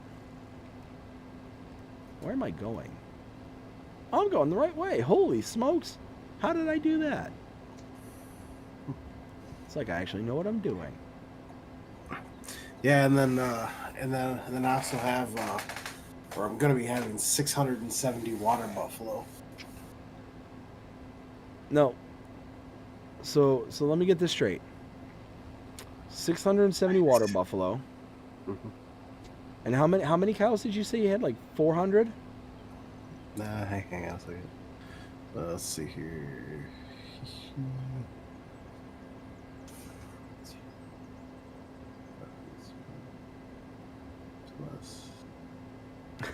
It'll be 542, so it'll be 1,212 cows total for right now. Okay, that doesn't sound like 2.4 million. You gotta start somewhere, man. No. It just has to happen. It just like boom. There you go. Yo, like the way I actually built this on here though, like it really looks like it's supposed to be here. I tell you what, man, I legitimately want to see screenshots. Like I'm really wanting to see it. So when you get some time, I'm not saying you gotta do it right now or tonight or anything like that. Just when you get some time, take some shots and let's see it, because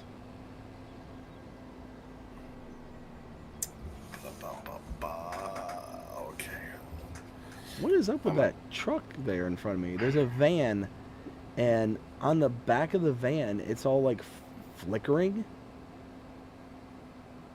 Like it's almost like a white cargo van.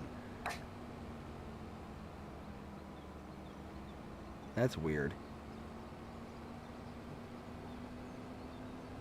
Alright, let's get this back to the farm. I gotta see, because I know, what was it? Is it F11? No, it was F12, and now for Mers, it's not taking screenshots. Be careful about pushing buttons. Sorry. Pushing the F buttons. You want to avoid that F4. Yeah. I already saved it, so we're good there. I can't tell you the number of times where people will be like asking for help or asking for things, like a video on the internet or something like that, and they're like a streamer or whatever, and all of a sudden they're like, oh well, how do I do X, Y, and Z? Oh, you just gotta push the F4. And then it turns off. It like shuts down everything. Right. And they're like, "What's going on? What just happened?" And it's just like you just closed the game and like you just killed the task kind of thing. Okay. It's like, oh no. That's what it is. Okay, where's this button? Button. Who's got the button?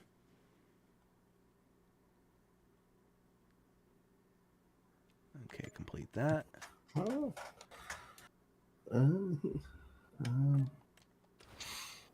I'm not used to pressing this button. Let's see. So, Whiskey says, you too, Will T, time for your garlic. Nope. Let's see. Whiskey says, LOL. Whiskey also says, I thought it was 2.5 million cattle. You know what? I think you might be right. Did I underestimate?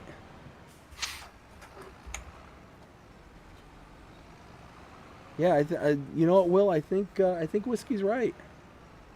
I think it's 2.5. I might have been. Oh no, Whiskey. No, see, we screwed up. We forgot to carry the 1,000. So it's not 2.5. It's actually 2.7. Just simple math error. It happens.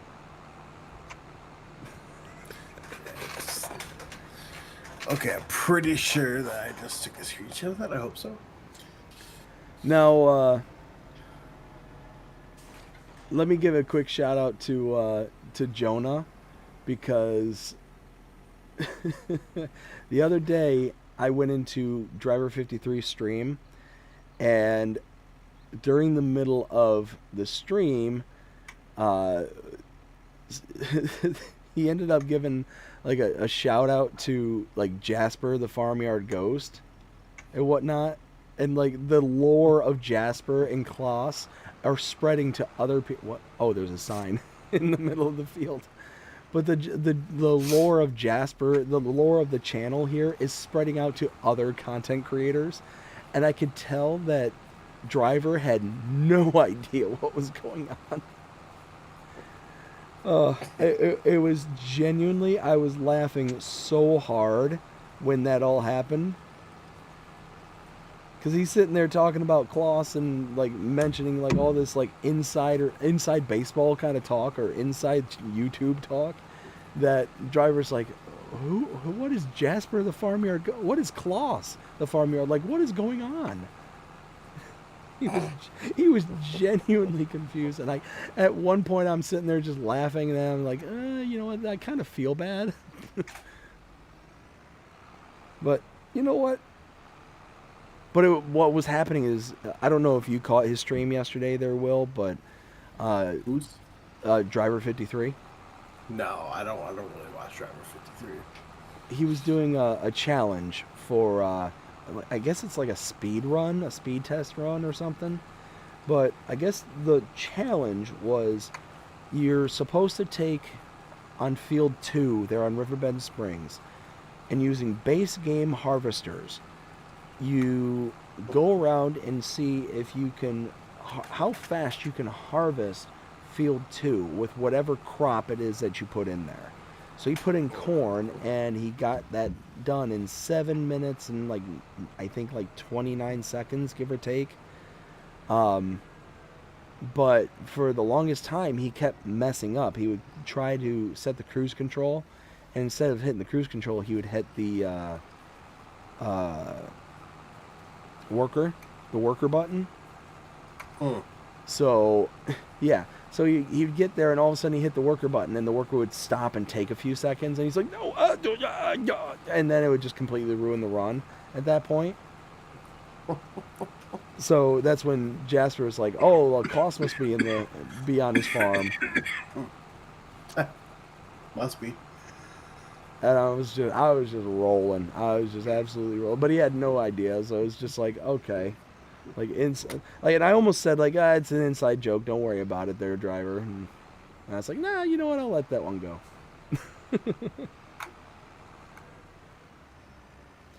Let's see. Ken says, is Will T Farm Build on PC or console? So right now you're on PC, right, Will? Yep. And then Whiskey says, do you mean 3.5? Oh, that's... It's not thousands that I forgot. It was the millions. That's right. The Whiskey, thank you for the reminder. Yes, 3.5 million. Uh-oh. That is super nifty. What'd you do? I didn't even realize that. Wait. Are you saying that there's something farm sim related that you didn't know? It's something I didn't catch. Uh-oh. Let's hear it.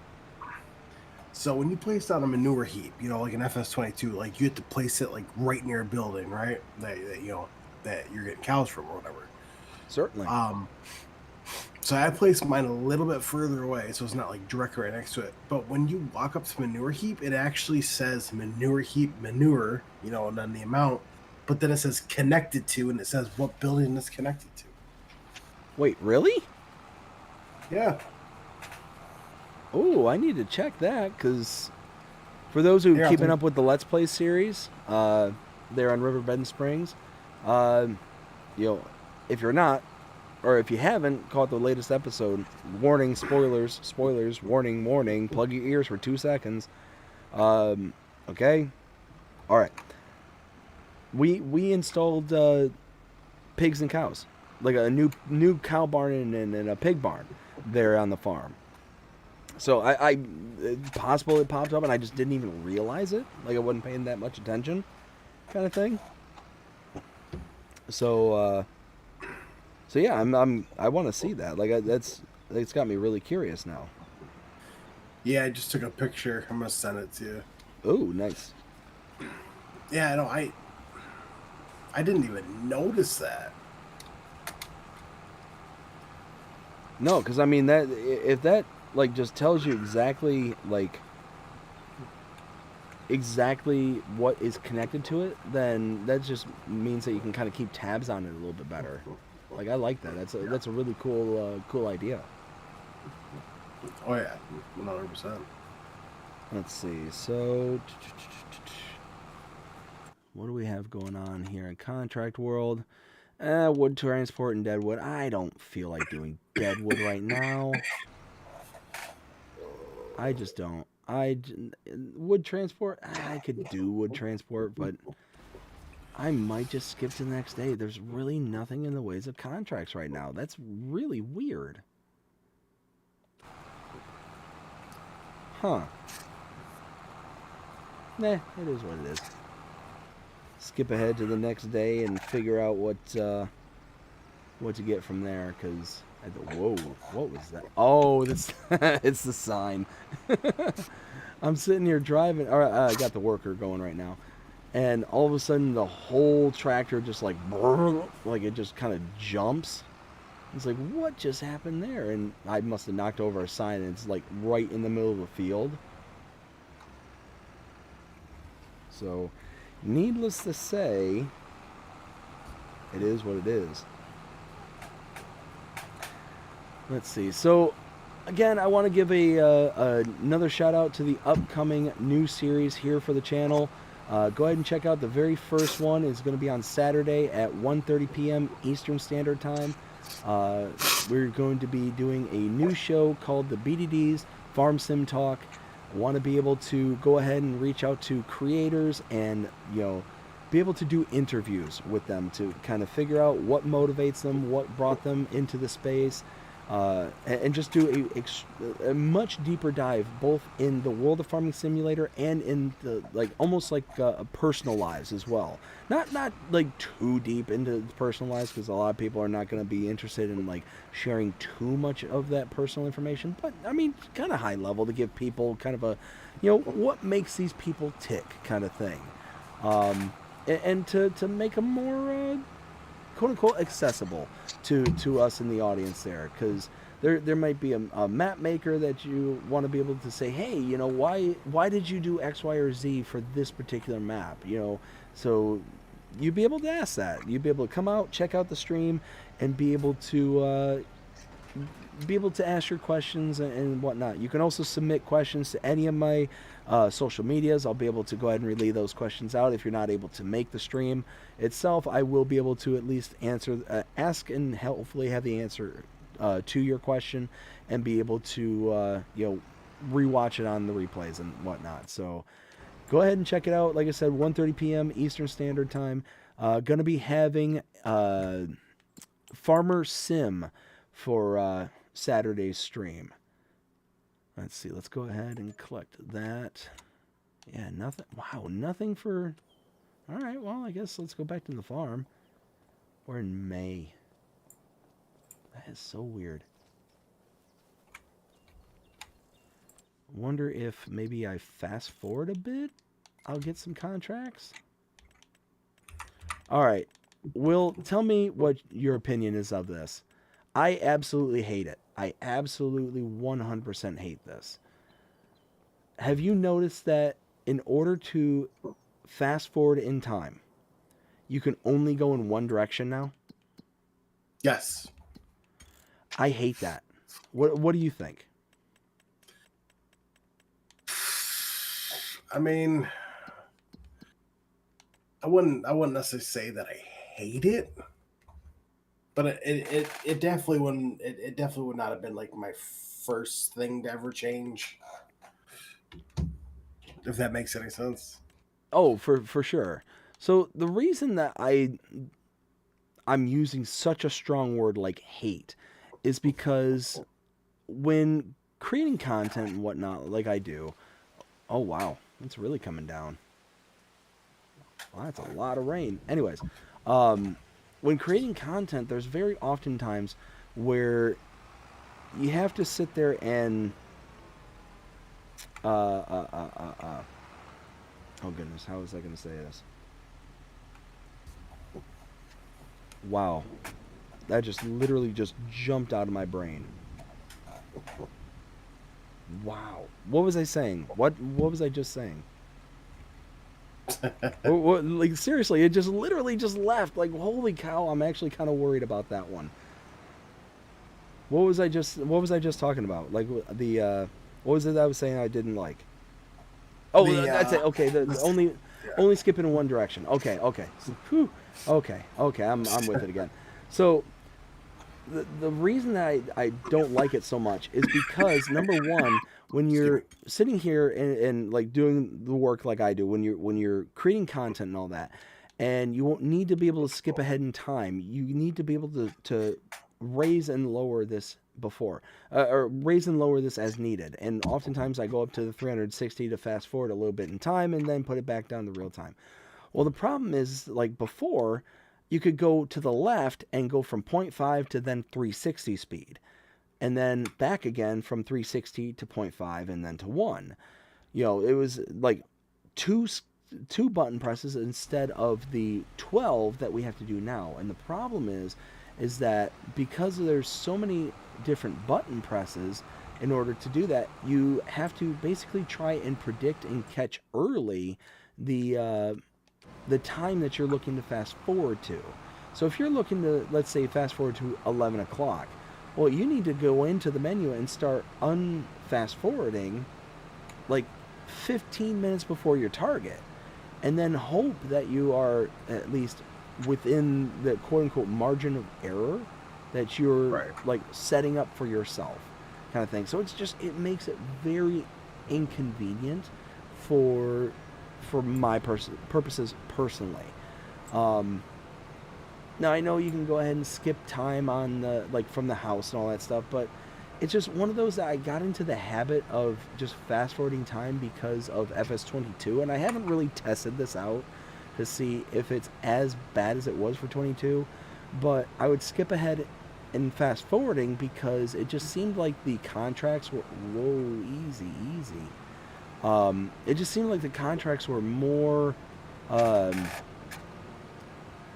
fleshed out when you fast forwarded time rather than if you were to just skip ahead from your house, from your sleep trigger kind of thing. Does that make sense? Yeah.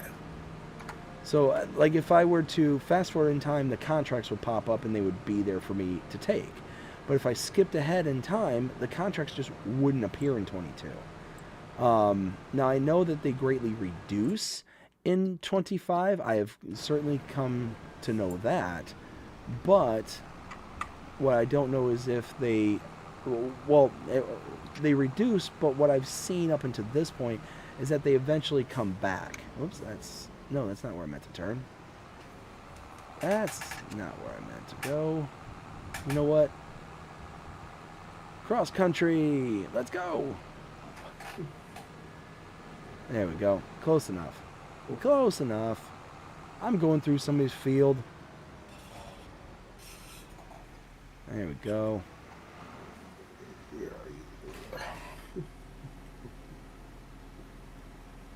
So did you finish up all the changes you wanted to do there at your farm? Or are you still building? Oh, as far as I'm done right now. I just sent you a whole bunch of pictures. Oh, nice. Yeah, I'll check those out after stream there. But are you? So what all did you do? You said how you were building up your actual farmhouse. You got two, I presume, two separate cattle barns, one for cattle and one for water buffalo? So I have 3 for each. So I have one of the exact same barn. That's for calves. And then when the calves become middle-aged, then I'll go to the next barn and I'll get more calves. And so then I have one barn that's different from the other that's for water buffalo and Holstein middle age. And then I have 2 separate barns for the full grown for milk.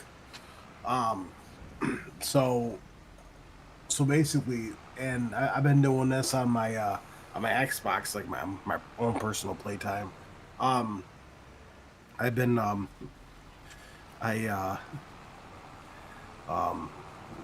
to think of phrases. So the way that I've been doing it is, so I have a calf barn, like a middle-aged cow barn, or what I know what farmers call them in real life is dry cows. And then you have your milkers. And so basically, and I do it just like they do in real life. So when the calves become middle-aged, then you move them from there to the next barn. And that's exactly what I do from here. So I move the calves, or the calves when they grow up middle-aged, I move them down to the next barn. And when the next barn, when the middle-aged are grown to be milkers, then I move them from there to the other barn. And it's just a full constant repeat. Nice. Repeat. So, and it's the exact same thing for the water buffalo. I got one for calves, one for middle-aged, one for milkers. So. Okay, nice. So yeah, it sounds like you got a pretty nice build going on. Like, so you're saying, let me think. So so if I understood that right, you're basically saying that you have 2 barns for your cows, which are your like babies versus mid-age versus adults. So is that like 6 barns total? Yeah. For just your cows? Yeah. Okay. And then you have 3 additional barns for your water buffalo. No. So I have 6 barns total. So you have 3 and 3. Okay. So you're just keeping the water buffalo and cows all in the same enclosures? No. So, okay. So, all right. So, for example, like this. Let's see what pops up in here. So this one cow barn that was from DMI. It's like the smaller one that's open up in the front. It only holds 35 cattle. I have 2 of those put down. So I have one for Holstein and one for water buffalo. Both those are calf barns. Okay, I see what you're saying. And then I have another one from DMI Normie, which I put down, which is for the middle-aged cows for Holsteins. And then I have that base game red cow barn, like the big long red one. I got that one put down for middle-aged water buffalo. Gotcha. Okay. And then I have that one cow barn that holds 500 cattle. It's by DS Agri Service. Yes. I got that one put down for water buffalo. That's for the milkers. And then I got the cow barn XL for the Holstein milkers. Nice. So yeah, it sounds like you've got a pretty good setup going on right now. And the way I have it built, like at the entranceway, you actually go. So basically, there are two separate entranceways. So technically three if you count the one off the one side of the road. So on the main road though, you have one entrance. You have one big entranceway that leads in for your main equipment. But if you're driving like a pickup truck or a telehandler or something, well then you can pull up like by the house and go down the lane. And in the one screenshot with the one picture I sent you, you can see it. That you have the house I'm building, and then you have a garage by ICUS, and you basically it's on a hill. So basically, the hill goes downwards, like it slopes downwards. So it looks like it's actually built into the hill, and there's actually a mountain rock paint that I put going around the one side of it, so it actually looks like it's on the side of a whole thing. So nice. That sounds cool. So. But you know what? I'm gonna say this, Will, and how do I say this? Okay, you know what? I'm just gonna come out and say it. It's no good. It's no good. It doesn't have a rock wall.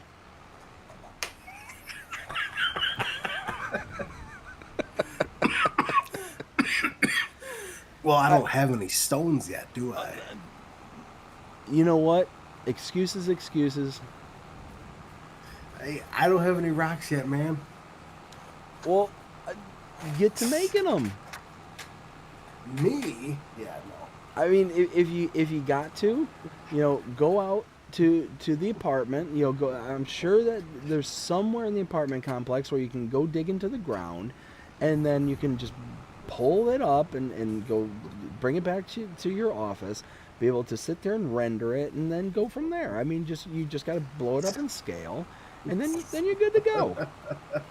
I'm just saying that it's almost like somebody went out and broke the law, and then they're like, oh, well, I didn't know that was against the law, officer. Well, ignorance of the law doesn't mean that you get to break the law.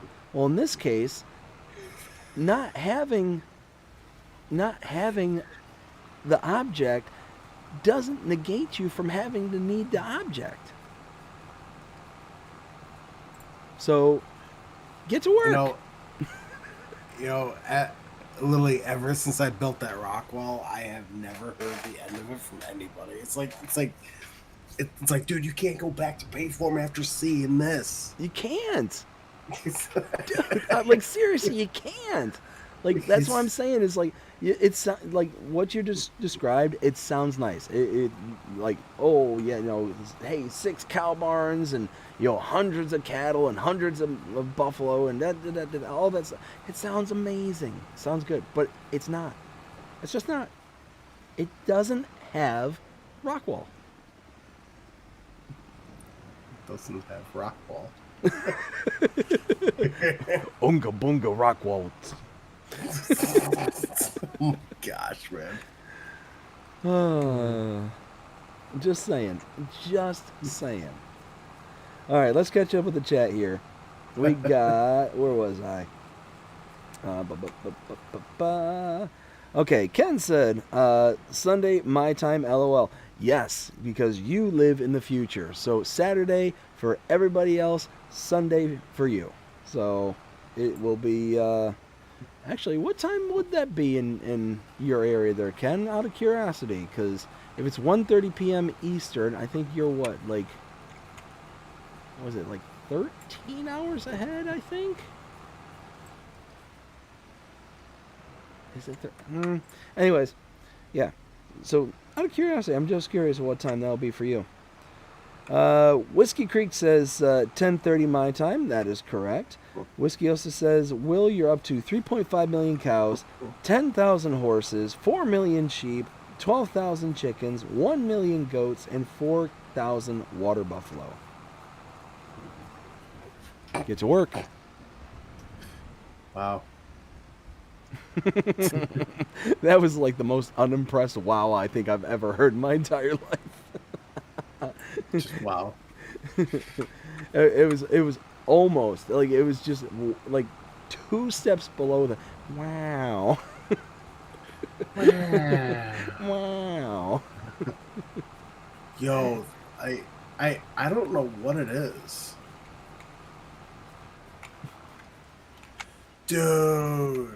Oh my. I'm done. I'm done. Uh-oh. What'd you do?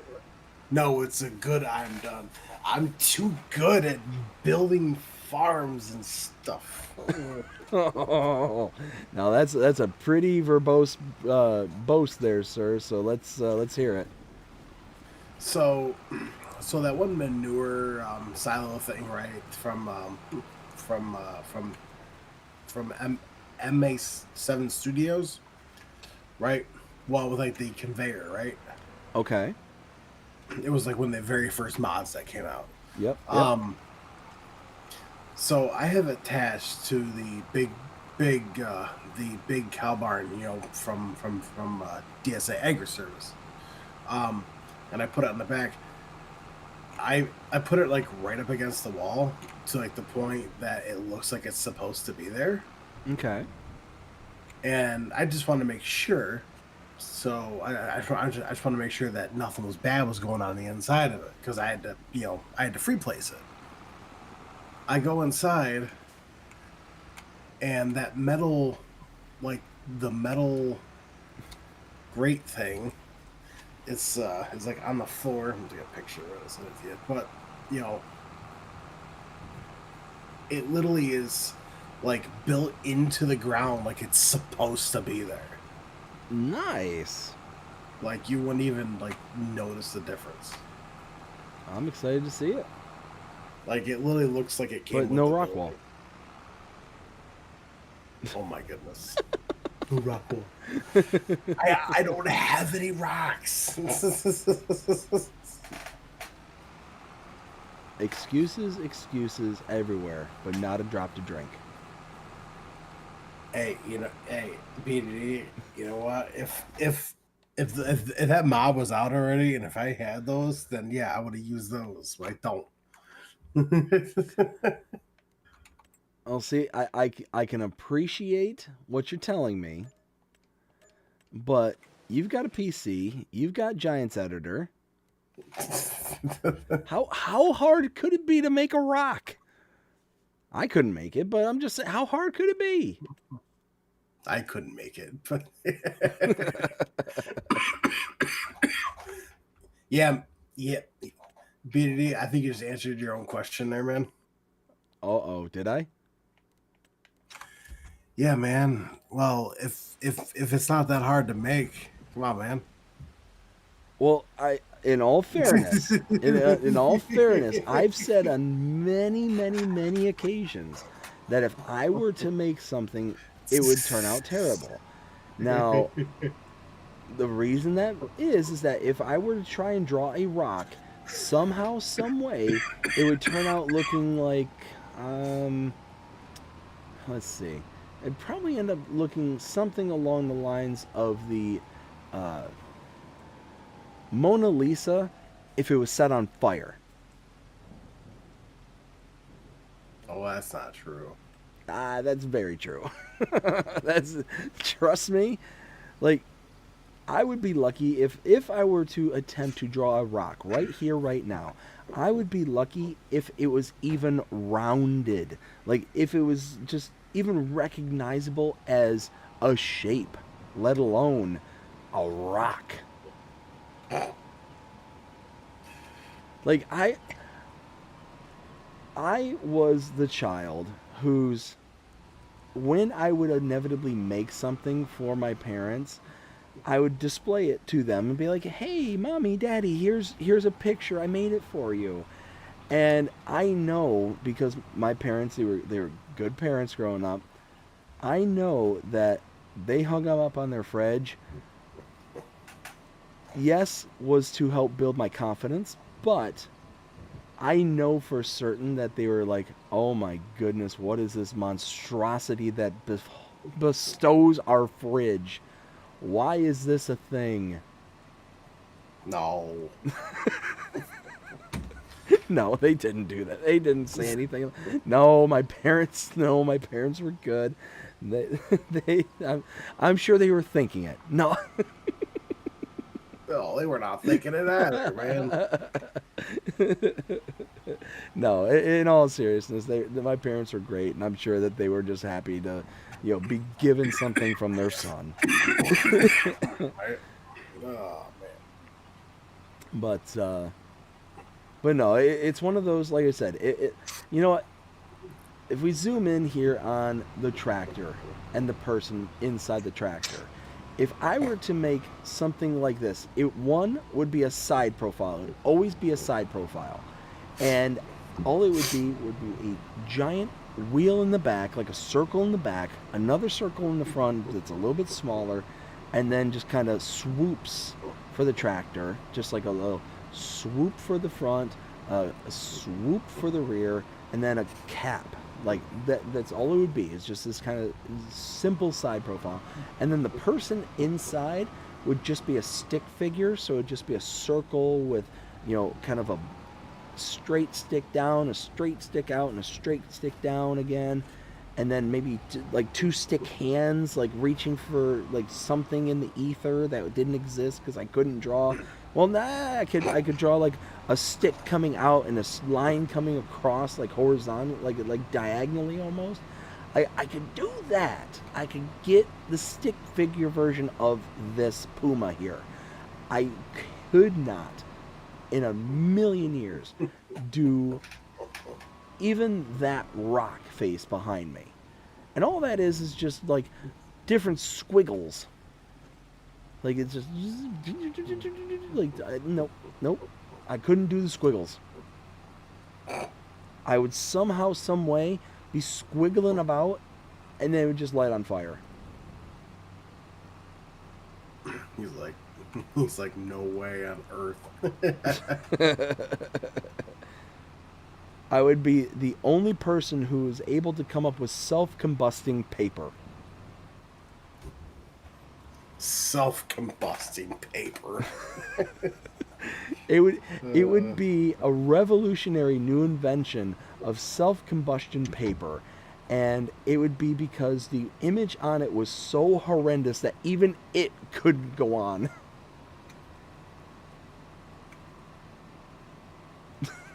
I mean that right there seems a little bit harsh, but okay. No, that's what I'm saying. Is I know my limitations. I know that I am not an artist. I do not have that artistic talent. I am just devoid of it whatsoever. I am not afraid to say that. And nobody should be afraid to be like, you know what? I recognize that I'm not good at X.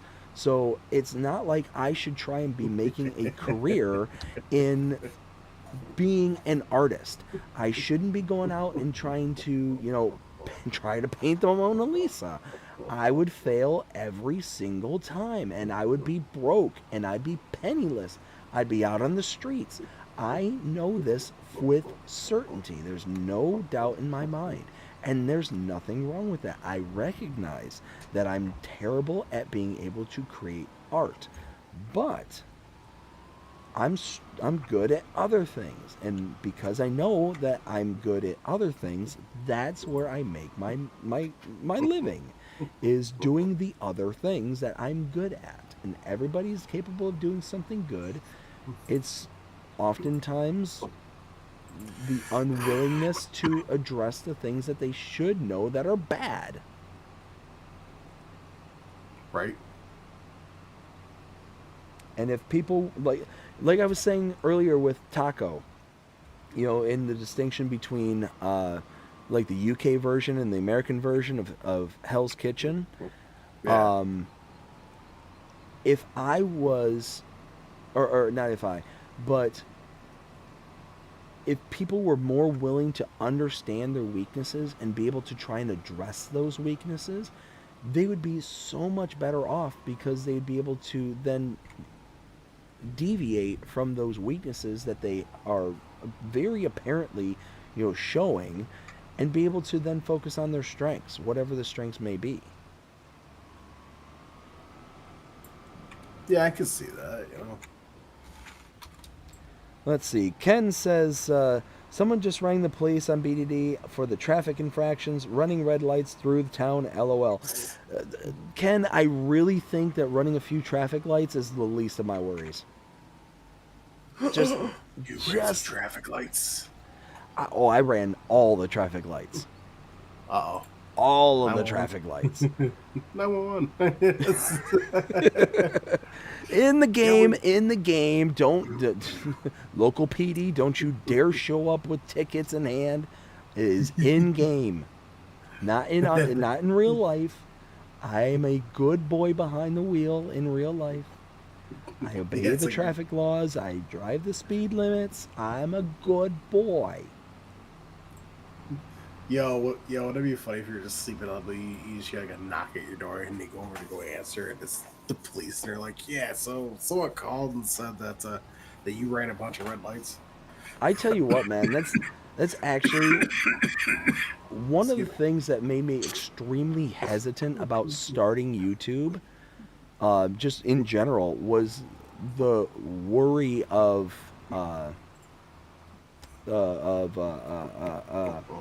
what's it called?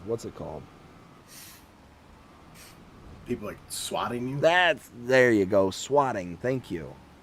Yeah, I mean, it's one of those, like, you never know who you're going to come across on the internet.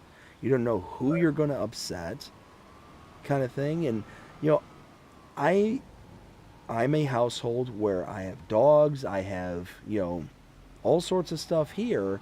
Like, I could be just sitting here in my living room and all of a sudden just somebody comes blasting down my door because somebody was, I made somebody upset for some stupid reason, kind of thing. It's one thing that, like, it's like, should I, like, not do this kind of thing? Because you never know what you can come across in this kind of space. And it's like, you know what? I can't live for the what ifs.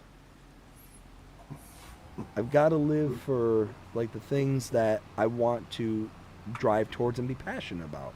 And that's why I wanted to get into this space, is be able to, to create content and be able to do things that I wouldn't have been able to do outside of the space, kind of thing.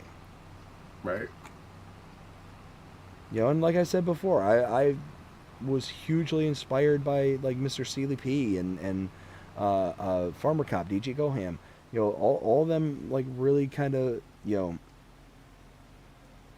like I said, I draw inspiration from each and every one of them, and especially Mr. Sealy P. I've said this many times on stream, on the channel, and one of those where, honestly, if I didn't see his content and others, I certainly wouldn't be here today. So I'm glad that that worked out as such. Oh, where am I going? I'm going this way. Slalom, baby. There we go.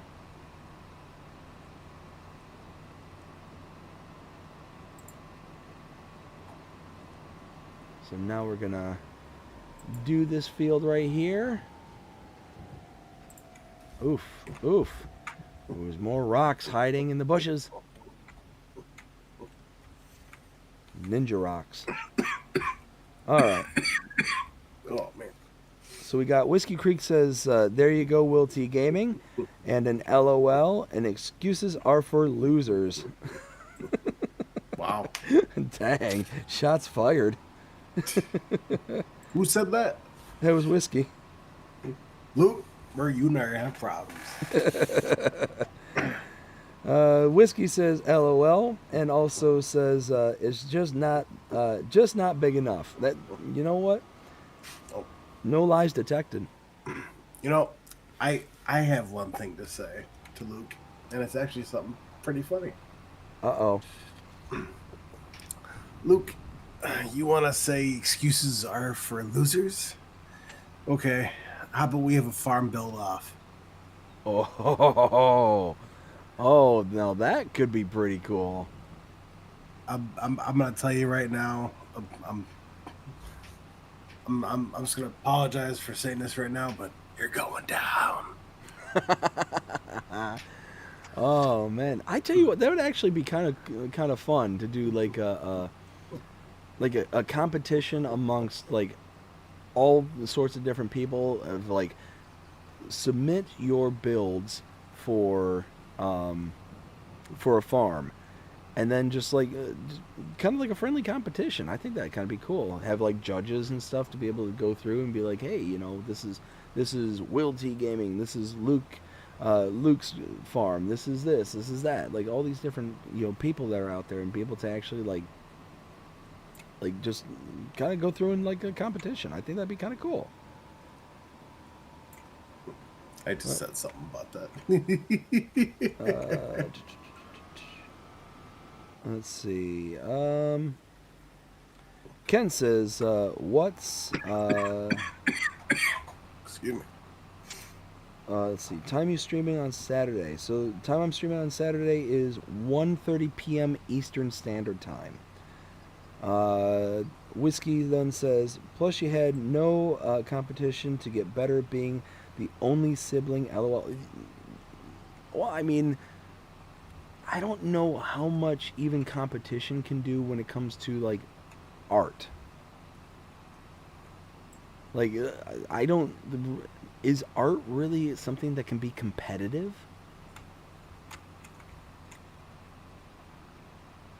I don't know.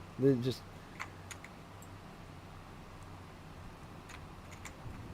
Yeah, I don't know. Let's see. Ken says, today's stream started at 9:30 p.m. your time. It's 3:30 p.m. my time. Okay, so that's all right. So that's 9:30, 10:30, 11:30, 12:30, 1:30, 2:30, 3:30. So that's 6. So you're what? 18 hours ahead? Yeah, 18 hours. Is that right? 9:30, 10:30, 11:30, 12:30, 1:30, 2:30, 3:30, 6 plus 12. Yeah, yeah. Is 18. So yeah, if you're 18 hours ahead, so that means that if it's 1:30 p.m. Eastern Standard, so that's 1:30.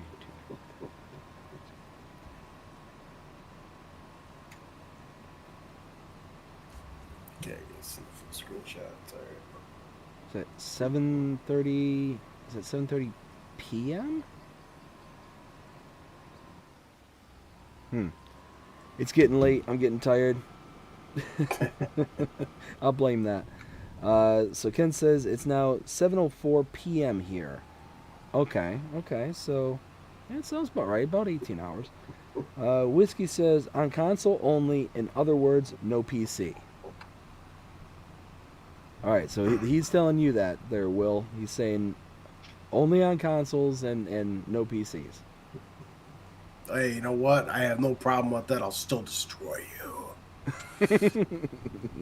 Dun dun dun dun dun dun. Oh wait. Now, my question is, how long do we have? Oof.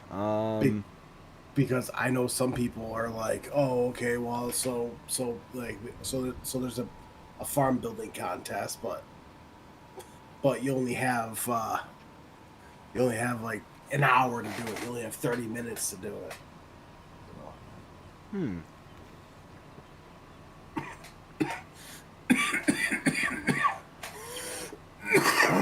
don't know. I think that the ultimate goal would be kind of to see like the pinnacle, the ultimate. So I don't think like necessarily a speed run, quote unquote, would be the best option. I'm thinking maybe something something like a 24 hours. It's like, okay, we're gonna do it on Monday, and you need to submit it by Monday at midnight, kind of thing. You know what I mean? Yeah. Uh-oh. So I sent a bunch of these photos to a friend of mine, and who also plays Farm Sim, and he just replied back to me. He goes, yo, dude, is that the map you're working on? That farm looks amazing. Nice. I was like, no. It's like, no, it's a base game. And then Whiskey says, or no, wait, Ken says 7:30 a.m. Okay. Okay, so, yeah, if it's 7:30 a.m., that means, yeah, okay, so yeah. Whiskey Creek says, what about the money and base game only? So he's asking, would there be like a money limit? Would there be, and it'd be base game stuff only. So like no mods. Oh, no mods. See, you're hurting me there, man. I will say that one is hurting because. I mean, even with base game, I can still do it. I've done it before.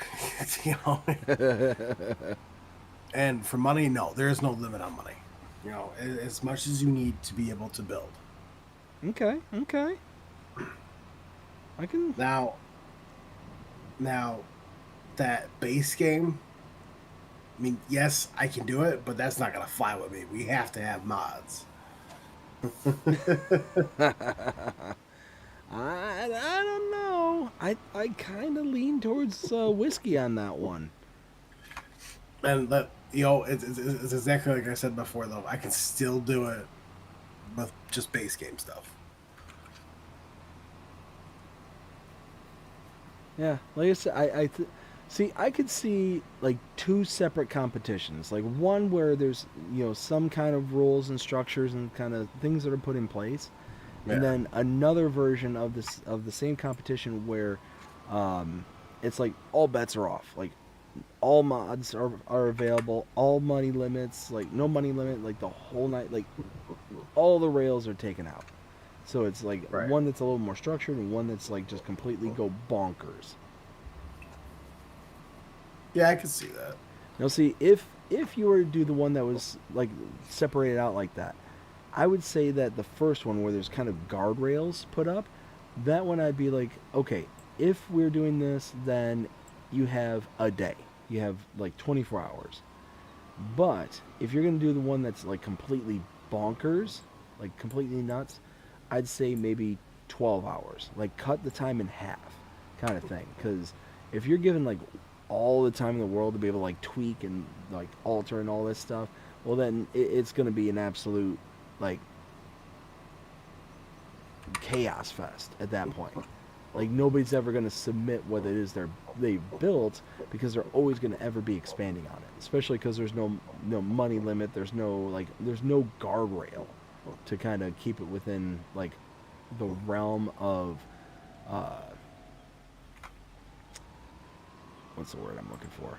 Within the realm of not realistic, but the realm of just like what's reasonable. There we go. That's the word. See, Whiskey says I'll be doing a base game, LOL, and $1 million limit. Oh, okay.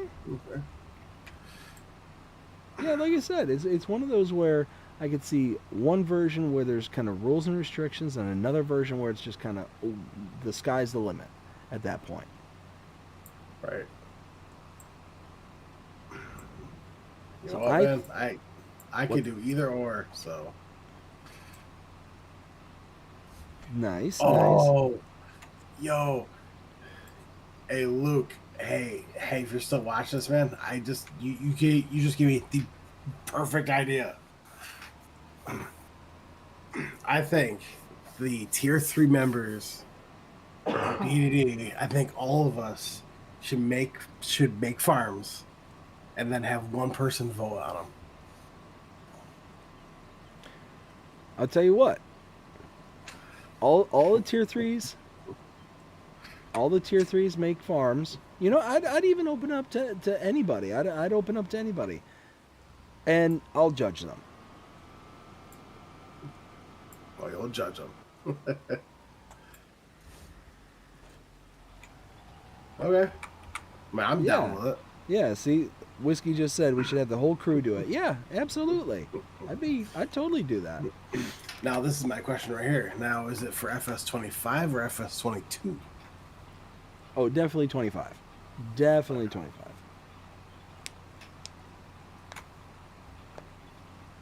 Man, I'm all for it.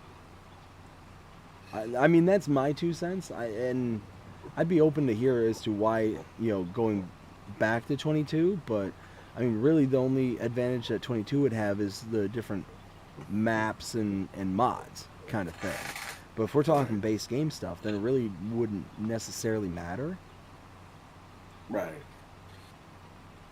Yeah, but I mean, FS25 I think would be much better in my personal opinion because it looks better. Yeah, exactly. And that's kind of what I was thinking is like 25 because it has all the visual effects and all the like really niceties that it would make any build that was done just look that much more visually appealing. Now, Luke, question. Correct me if I'm wrong, but do you have FS25 or is just FS22? Oh, that's right. Yeah, I forgot about that. I don't think he's playing FS25 just yet, if I remember right. I think he's only playing FS22. Because if we do FS25, he's gonna have to get FS25. Let's see. Whiskey says, but you cannot know what one, as in who did what map build. Okay, so that could be something very interesting. So maybe do something like. So it's kind of like a pick out of the hat, basically. Like you just choose what everyone is, and then somebody will speak up and be like, "Yeah, that's mine." Exactly. So yeah, it's one of those that we get one of the participants to gather up all of the various different like photos and stuff that are submitted, and each one of those photos are then kind of put into their own corresponding like folder. No name to the folder, maybe like a number to the folder. So like, Will could be number 1, Whiskey could be 2, Jonah 3, so on and so forth. And once you have everybody kind of designated by their number, then, and everybody has everything collected, it's then sent up to the judge. Once the judge has the time to review them and do all that stuff, it's like, okay, the winner is number 5. Farm bid number 5 kind of thing. I think that would be kind of cool. Yeah. Let's see. Ken says, sorry, couldn't build a farm if my life depended. See? Ken knows what I've been talking about this whole time. Ken knows exactly what I'm talking about. It's one of those that I'm just not built. I was not born with the gene necessary to recognize art. You know what? I got actually a pretty funny story. So I've got a friend of mine, and him and his wife, mostly his wife, are big into art. So much so that she went to school for art. And they ended up taking me out to, because they live up in Chicago, and they ended up taking me to this art like museum up in Chicago, and it's supposed to be like this really kind of fancy dancy kind of art place. And I go in there, and before we even walk in, I look to my friend and his wife. It's like, hey, I'm not big in modern art. Like, I don't view modern art as art. That's just how I see it personally. It's very, very rare that anything like postmodernist and stuff like that just absolutely lost on me. So Right. as we're walking around, I'm spending most of my time in like the Victorian era section and the really old, like intricate and like truly beautiful artworks and paintings and stuff. And this place is huge. The place that we went to is absolutely massive. And we're walking around, and eventually we ended up getting into like the postmodern and modern section of the museum. And I walk into this room, and it's a giant room, like maybe 25-foot tall ceiling. It's just an open room. And as I walk in, I see, and I kid you not, a toilet nailed to the wall. That is it. A white porcelain toilet on the wall. That's messed up. Yeah. Have you ever heard of the banana? I think it was called the banana. No. So this is yet another example as to why I have zero respect for modern and postmodern art. Just zero respect for it whatsoever. So somebody went to, I think it was in New York, went to a gallery and ended up taking a banana, just a normal banana, like not gold encrusted, not sapphires and rubies, like nothing, just a banana that they got from their local store, and duct taped it to a wall. That's weird. It sold from that gallery. It sold, I think, if I remember right, it was like $100,000, if I remember properly. This was several years ago. And it's like, that sounds like money laundering if I've ever heard of it. Right. So it sells for hundreds of thousands of dollars, like a ridiculous amount of money. It was just stupid money. And somebody walks in, takes a banana off the wall, after it's sold, mind you, takes it off the wall, peels and eats the banana. That's weird. Yeah. Yeah. Like, I'm trying to remember.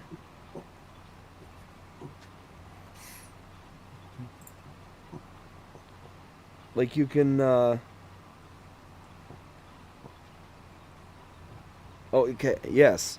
So, the duct tape banana art. The banana duct tape artwork titled Comedian by Italian artist, so on and so forth, has been the subject of significant controversy and discussion in the art world. Created in an edition of 3, the piece consists of a fresh banana affixed to a wall with duct tape, accompanied by a certification of authenticity and detailed instructions for its display. The art was first unveiled in 2019 in the Art Basel Miami Beach, where it sparked heated debates about the nature of art and its value. Oh, I'm sorry. One of the editions of Comedian was auctioned off for $6.2 million. Huh? I wish I was joking. Auctioned off for $6.2 million at Sotheby's in New York in November of 2024, far exceeding the pre-sale estimate of $1 million to $1.5 million. The buyer, Chinese cryptocurrency entrepreneur Justin Sun, stated that he would eat the banana as part of a unique artistic experience, which he did in the press conference held in Hong Kong on November 29th, 2024. Son also promised to buy 100,000 bananas from street vendor who sold the banana used in the artwork to be distributed for free to the vendor's customers.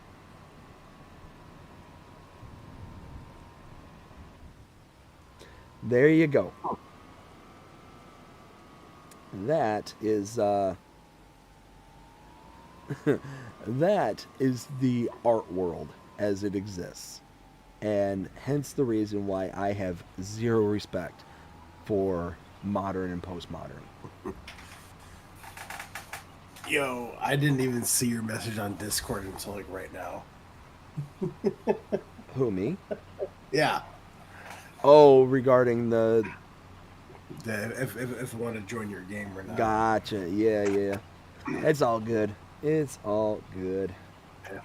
Yeah, I'm probably gonna be hopping off here pretty soon. Yeah, I'm finishing this field, and then we're gonna be calling it an evening because it is 1:30 in the morning for both Will and I, and it's getting a wee bit late. Yeah. Let's see. So, I believe I left off with Whiskey saying, "But you cannot. Oh no, I read that one. Let's see. Whiskey says, I have FS25. Can I join you on Discord? Come on, keep reading the chat. Just keep reading. Just keep reading.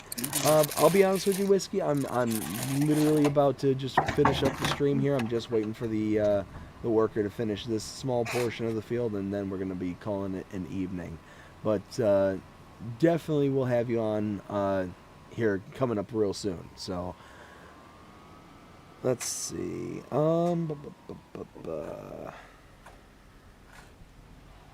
So yeah, needless to say, when I saw that toilet up on the wall, I literally turned on my heel and just left. I just walked right out because we were all just kind of walking, kind of huddled together. But as soon as I saw that, I just broke out. I'm like, nope. I'm not even gonna entertain this as anything more than just a mockery of art. Let's see, so collect. Booyah. Ooh, we got a couple of mowing contracts now. Awesome. So yeah, it looks like we got a fair bit done. Did I finish filling up the fields? Let's check that out real fast.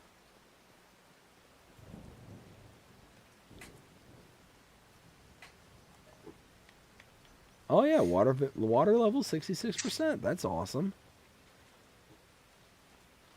Yeah, and like one big thing that I absolutely love though about FS25 is how you can back out of a game, and then when you go back in, your workers are still working. Yes, absolutely. That's huge. So it looks like everything's all good to go. Awesome. I'm pretty pleased with that. And look at that. The rice is looking pretty tall right now. It's already up to knee height. That's awesome. It's like, what, 2 months in? When does rice get to harvest? Rice. Oh, August. Not too far. That's cool. All right. Awesome. So, yeah, I think that's where we're going to leave it here tonight. Will, do you want to give yourself any shout-outs before we get going? Yeah. Yeah, so like I said at the beginning of the stream though, if you guys want to stay up to content, or not stay up to content, wow. It's Stay late. up to date. I don't blame you. Stay up to date with any news, any mods, anything like that. Make sure you check out my Facebook page, Will T Gaming FS Encyclopedia. You can also find me over here on YouTube at Will T Gaming FS Encyclopedia. Which I am trying something new. Hopefully this week, where I'm gonna hopefully stream 3 times a week. So twice just normally, and then the other times on Sundays. And then you can also find me over on Twitch at Saturn24, which I stream on there, but not that often. So awesome. So up in the game on the streaming. That's awesome, man. I didn't even know that. Yeah. Well, I mean, because Bree told me she's like, listen, you're not gonna get anywhere if you don't put content out. And then she was harping at me just a couple days ago because she was like, "You don't spend any time with me," and I'm like, how am I? Okay, I'm like, how am I supposed to get where I want to be if I can't put out content? And she goes, "What do you mean?" I'm like, because you want me to hang out with you, but yet you want me to succeed at what I do. And she goes, "Yeah." She goes, "Oh, never mind." You know So, what? I'm sure that there's tons of YouTubers, Twitcher, like the whole nine yards. I'm certain that that is a very common thing, because I know I experience the same thing. Is that balancing act between wanting to be successful and to make something out of the channel, and mhm, being a good husband and father kind of thing. So it's one yeah, of those, like, finding that perfect balance. It's tough. It's really tough. So good luck to you on that one. yeah. She supports me 100% with that though, which That's is awesome. nice. That's excellent, though. Let's see. We got Ken saying good night to everyone. Whiskey Creek saying see ya, BDD. Whiskey Creek, thank you so much for putting out Will T's channel tag there, the Thank you. URL. And then we got Whiskey with the LOLs. Very, very awesome. Thank you all so very, very much. So was there anything else you wanted to get shout out before we get going, or you all good? Nope, I am all good to go. Beauty. Well, thank you for joining me here tonight. I had an absolute blast as always, and Oh I yeah. hope you all enjoyed it as well. If you did, please show them by liking, sharing, subscribing, following, commenting, doing all the things. The algorithms enjoy you doing. That shows you're engaged with this channel and enjoying the content. And that being said, I hope everybody has a fantastic day. Take care.